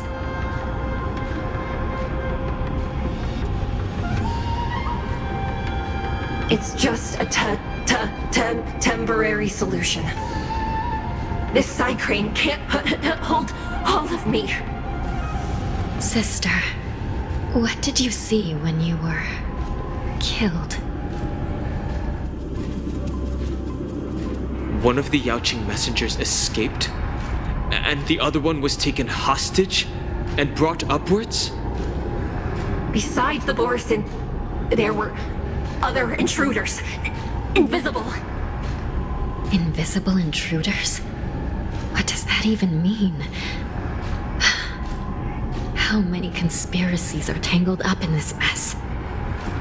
Do me a favor, sister. The intruders have cut off all command outside the prison, and now you're the only person, the only bird who can slip out undetected. Do me a favor, sister. The intruders have cut off all communication between inside and outside the prison, and now you're the only person, the only bird who can slip out undetected. Make sure you deliver the news to the outside world. I understand. Please be careful, sister. You are different from me.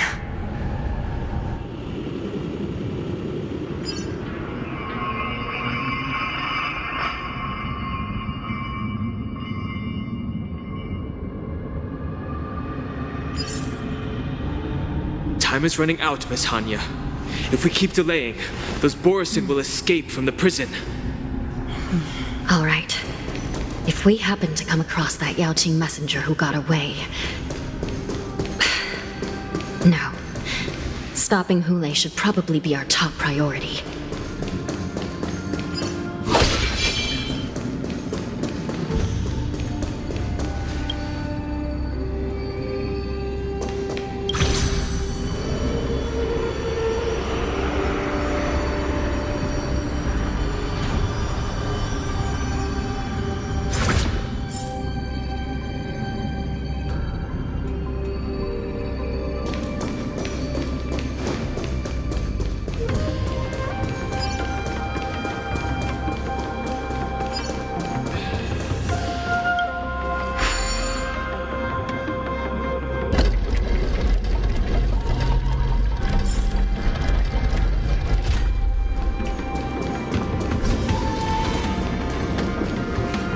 Wait! Something feels off. Something's approaching us. The invisible intruders? Watch your back! These abominations aren't prisoners from this prison. Ill fate descends! The hero's life is hard!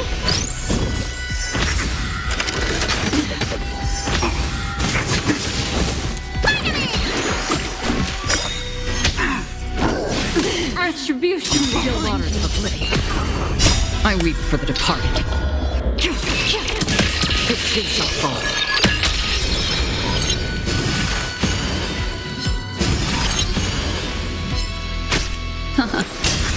Nice job! Azure Dragon, White Tiger, less cards! Wasp, yes!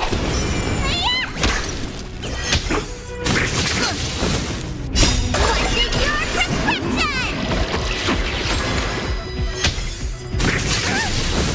Destined for oblivion. The prison management on the Lawfu is truly concerning. Who are you? Aren't you looking for me? Beneath the waters lies an endless abyss. Yeah! Oh, I get it!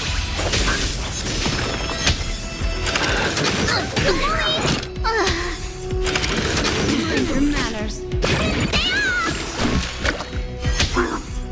Help me! Still waters of oblivion. I weep for the departed. It too shall fall. Just focus on the fight.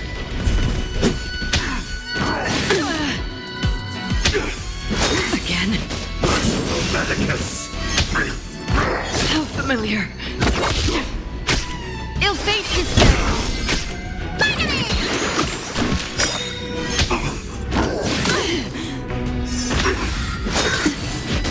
What's in your prescription? Secret of the safe.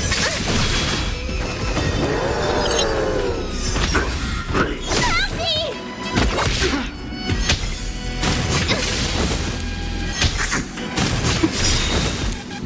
Beneath the waters lies an endless abyss.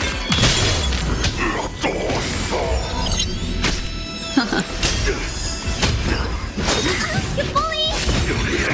Familiar.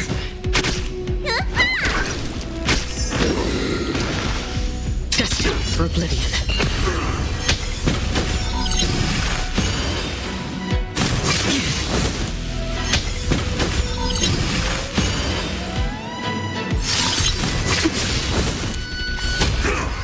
Mind your manners.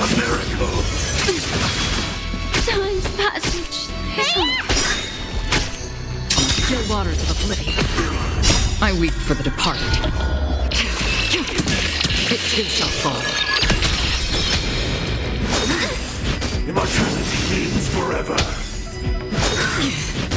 What's in your prescription?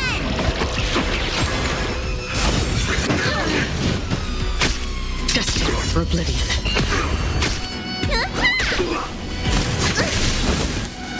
Again. Secret of the safe. Still waters of oblivion.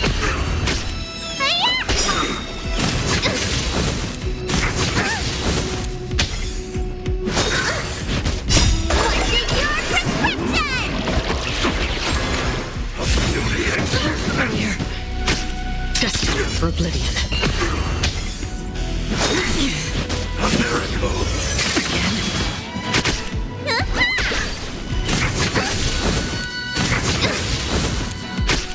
Still waters of oblivion. I weep for the departed. It too shall fall.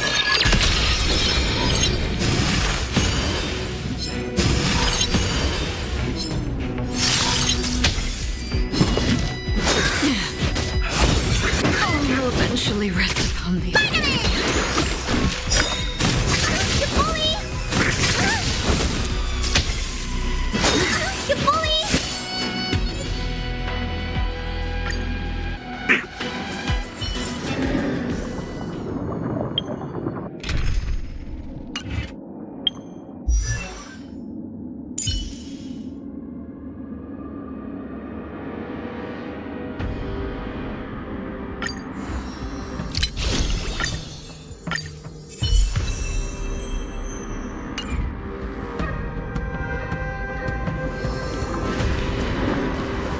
Wait! Something feels off. Something's approaching us. The invisible intruders? Watch your back! These abominations aren't prisoners from this prison. For oblivion. Ill tidings manifest. Try that again!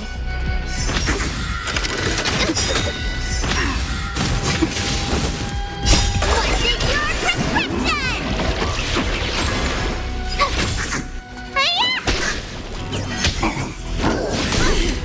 You can't run! Still waters of oblivion. I weep for the departed. It too shall fall.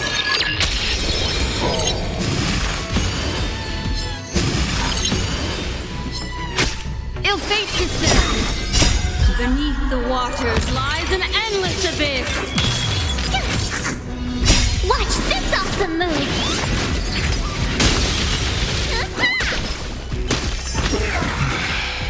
The prison management on the Lawfu is truly concerning. Who are you? Aren't you looking for me? Ill tidings manifest. Tender manner. Here! What's in your prescription? Try that again! How familiar. You can't run! Still waters of oblivion. I weep for the departed.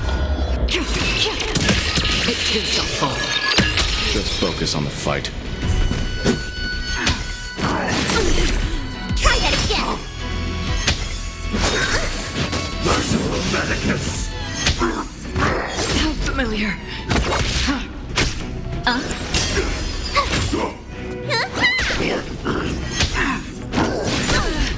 You can't run! You bully! A miracle. Watch this awesome move!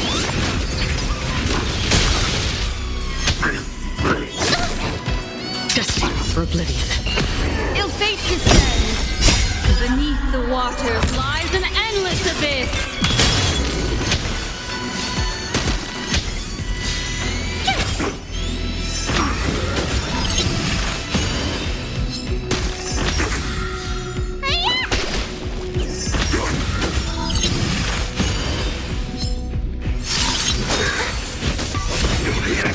Retribution will find you. Still waters of oblivion. I weep for the departed. It too shall fall. Ill tidings manifest.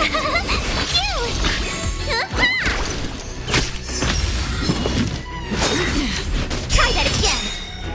Watch this awesome move! Destined for oblivion. Here! Still waters of oblivion. You can't run!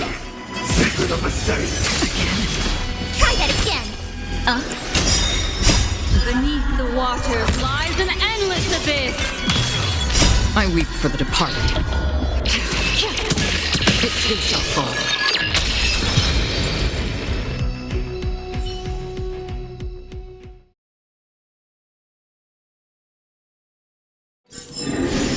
Another blood debt repaid.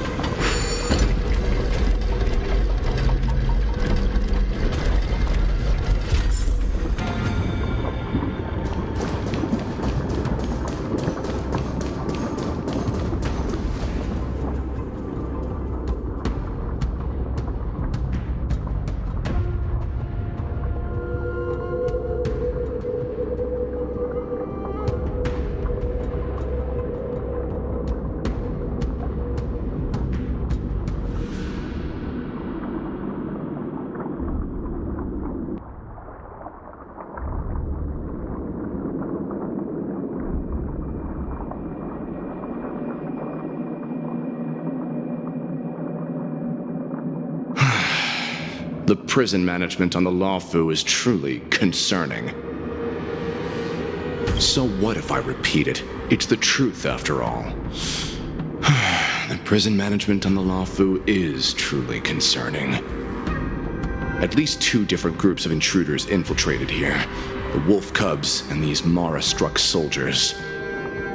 Their hiding technique, it's pretty similar to the wind mantle technique used by the Vidyadhara serving Kailoran Venti on the Yaoqing. What do you think? Well, never mind if you don't have any clues.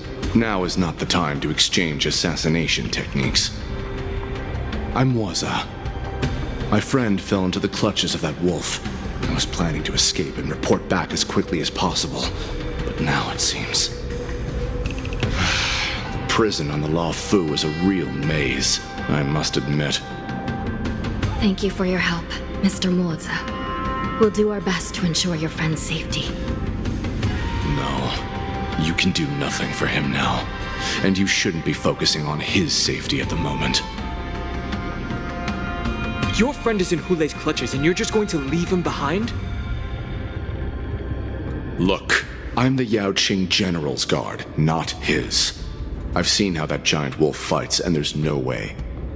Trying to save my friend will only get us killed.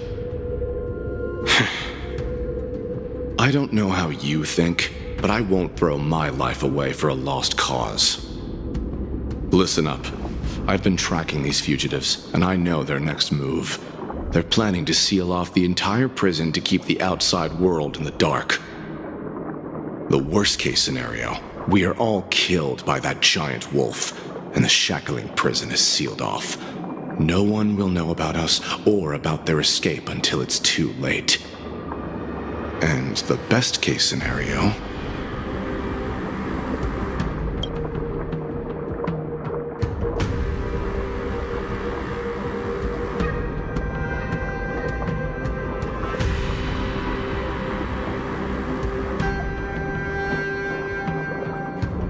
The best-case scenario would be we seal the gates and trap the enemy inside with us. We can't let that monstrous wolf escape. Hopefully, someone will eventually notice that something is off and come to help. As for whether we'll still be alive by then, it's not something we should think about. You sure have a way of comforting people, Mr. Molzen.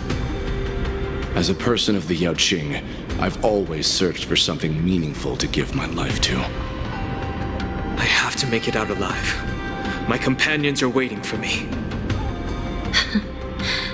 As a netherworld dweller, I've already died once.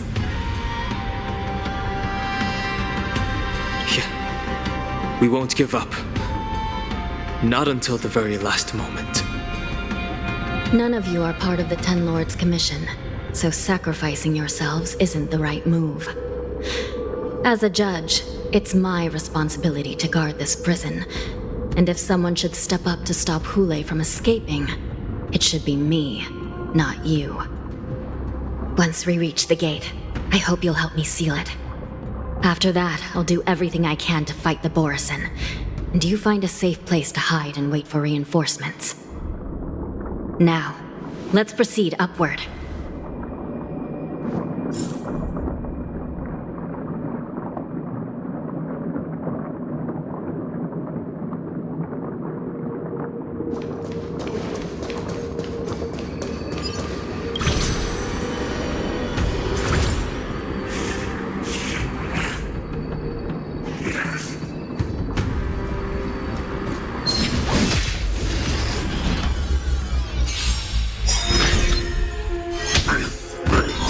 Familiar.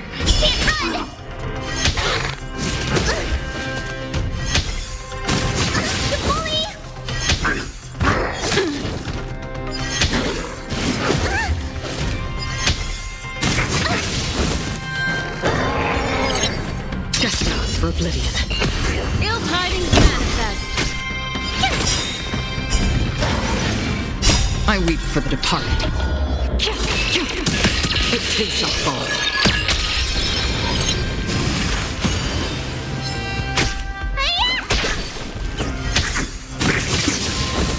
On the still waters of oblivion.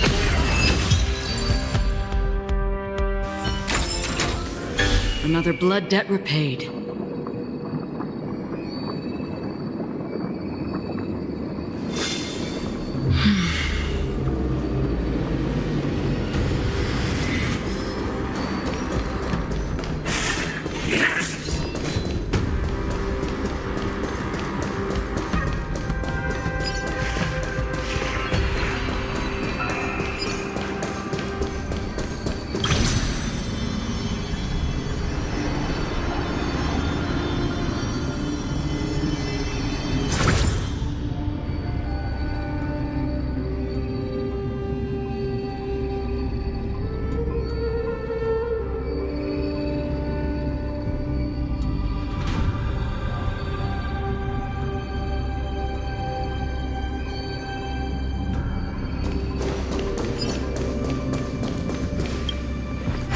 We must seal the entrance before the Borisan fugitives get out.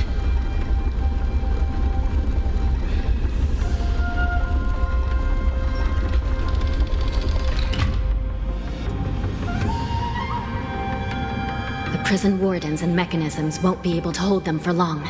Follow me.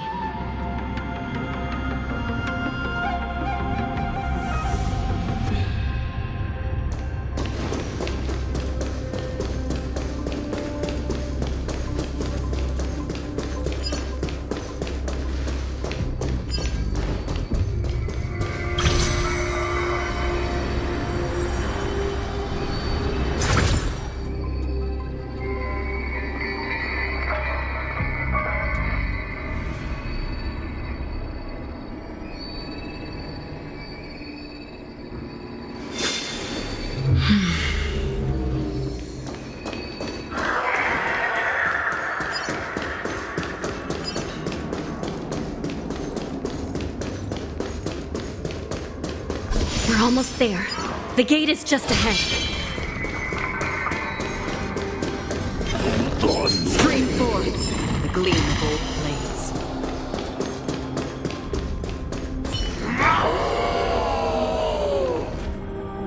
I will hold them back. Don't let Hule escape.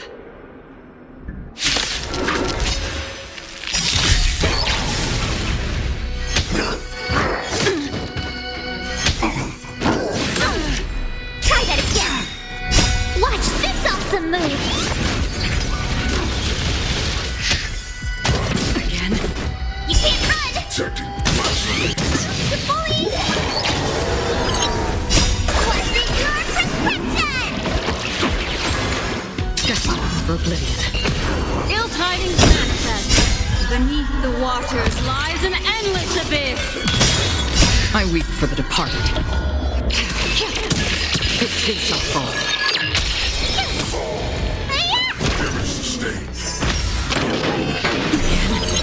On the still waters of oblivion. Ill fate descends.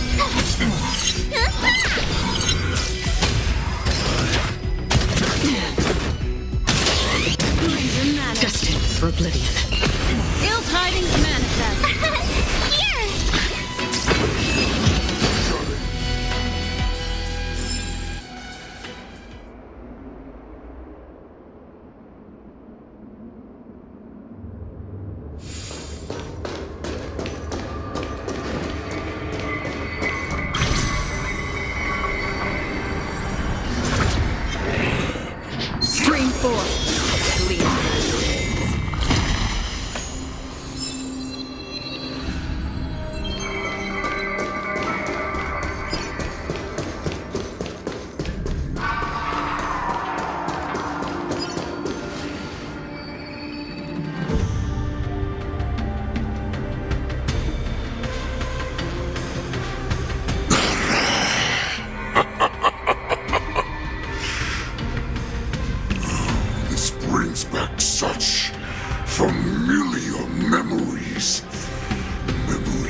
chasing, gnawing, and tearing. They're back. They're back. They've all come back. My lord, we're just one step away from freedom. As we pass through the gate, no one will be able to stop us. So this hostage is useless now. Kill him, Moktok. He's getting away. Do something, Jiao. It's just like the old days, you useless loser. Just do something!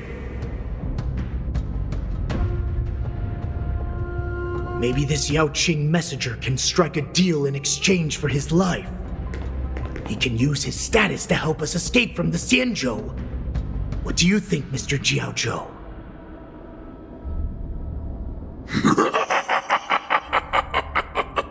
Oh, just look at you, fallen so low during my absence. You're even negotiating with livestock. As far as I recall, no one from the Yao Qing would ever consider a deal with Duran's offspring. I've got to make this beast stay here, whether it's for the sake of Fei Shao or the Yao Qing. Deal. I certainly have more value alive. My identity, my knowledge of the Xianzhou, and my understanding of many things that your minions have no knowledge of. They'll all be valuable. Lowly beast. Muster up that pitiful tongue of yours and plead for what remains of your life. Speak up. I'm afraid you're unaware. The woman who defeated you, Jing Liu, she has recently returned to the Luofu. Your opportunity for revenge is right in front of you. My lord, this slave is talking nonsense. I've never heard anything about this. May I just kill him now? Silence, Moktok. And you, slave. From now on, you'll stay by my side. You'll only speak and move when I allow you to. Otherwise, I'll dismember you from head to tail, inch by inch. Got it? But, my lord... We must stay here for some time, Moktok. Fear not.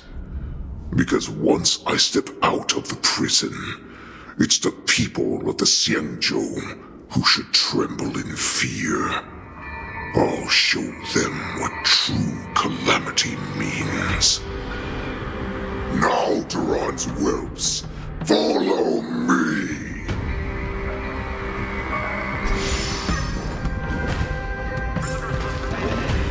Prison guards! Stop them! For our great Lord Hule!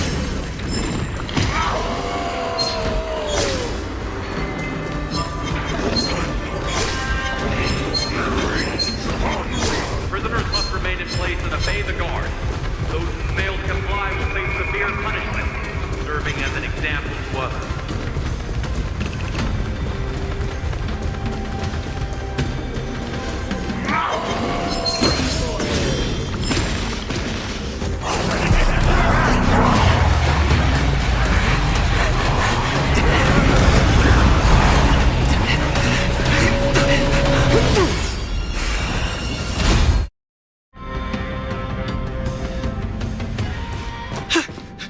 Report! After we lost contact with the shackling prison, we received a message from a Psycrane. The prisoners have revolted, and the criminal Hule is nowhere to be found! What about the Yao Qing messengers and the Nameless? No news at the moment. We're trying to restore contact with the shackling prison as soon as possible. I see. You're dismissed.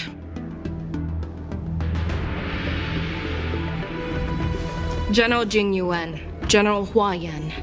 It's just as we suspected.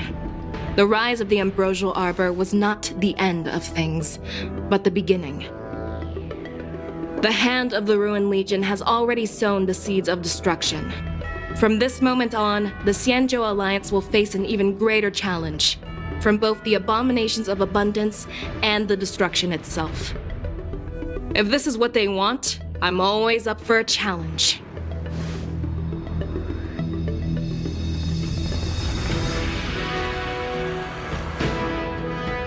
As the Marshal's special envoy, I'll dispatch the Lawfu Cloud Knights to pursue Hule myself. Looks like the hidden dregs have finally come to the surface. And as I said before, it's time to wash them away, once and for all.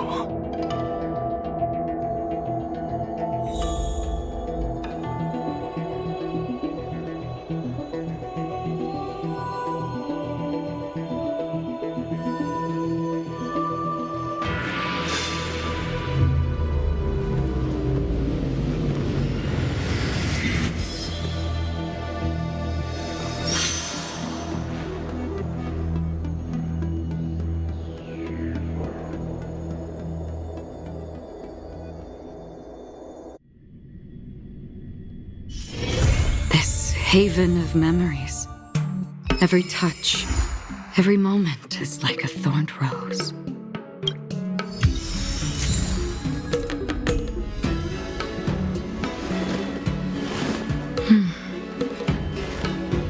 Hmm.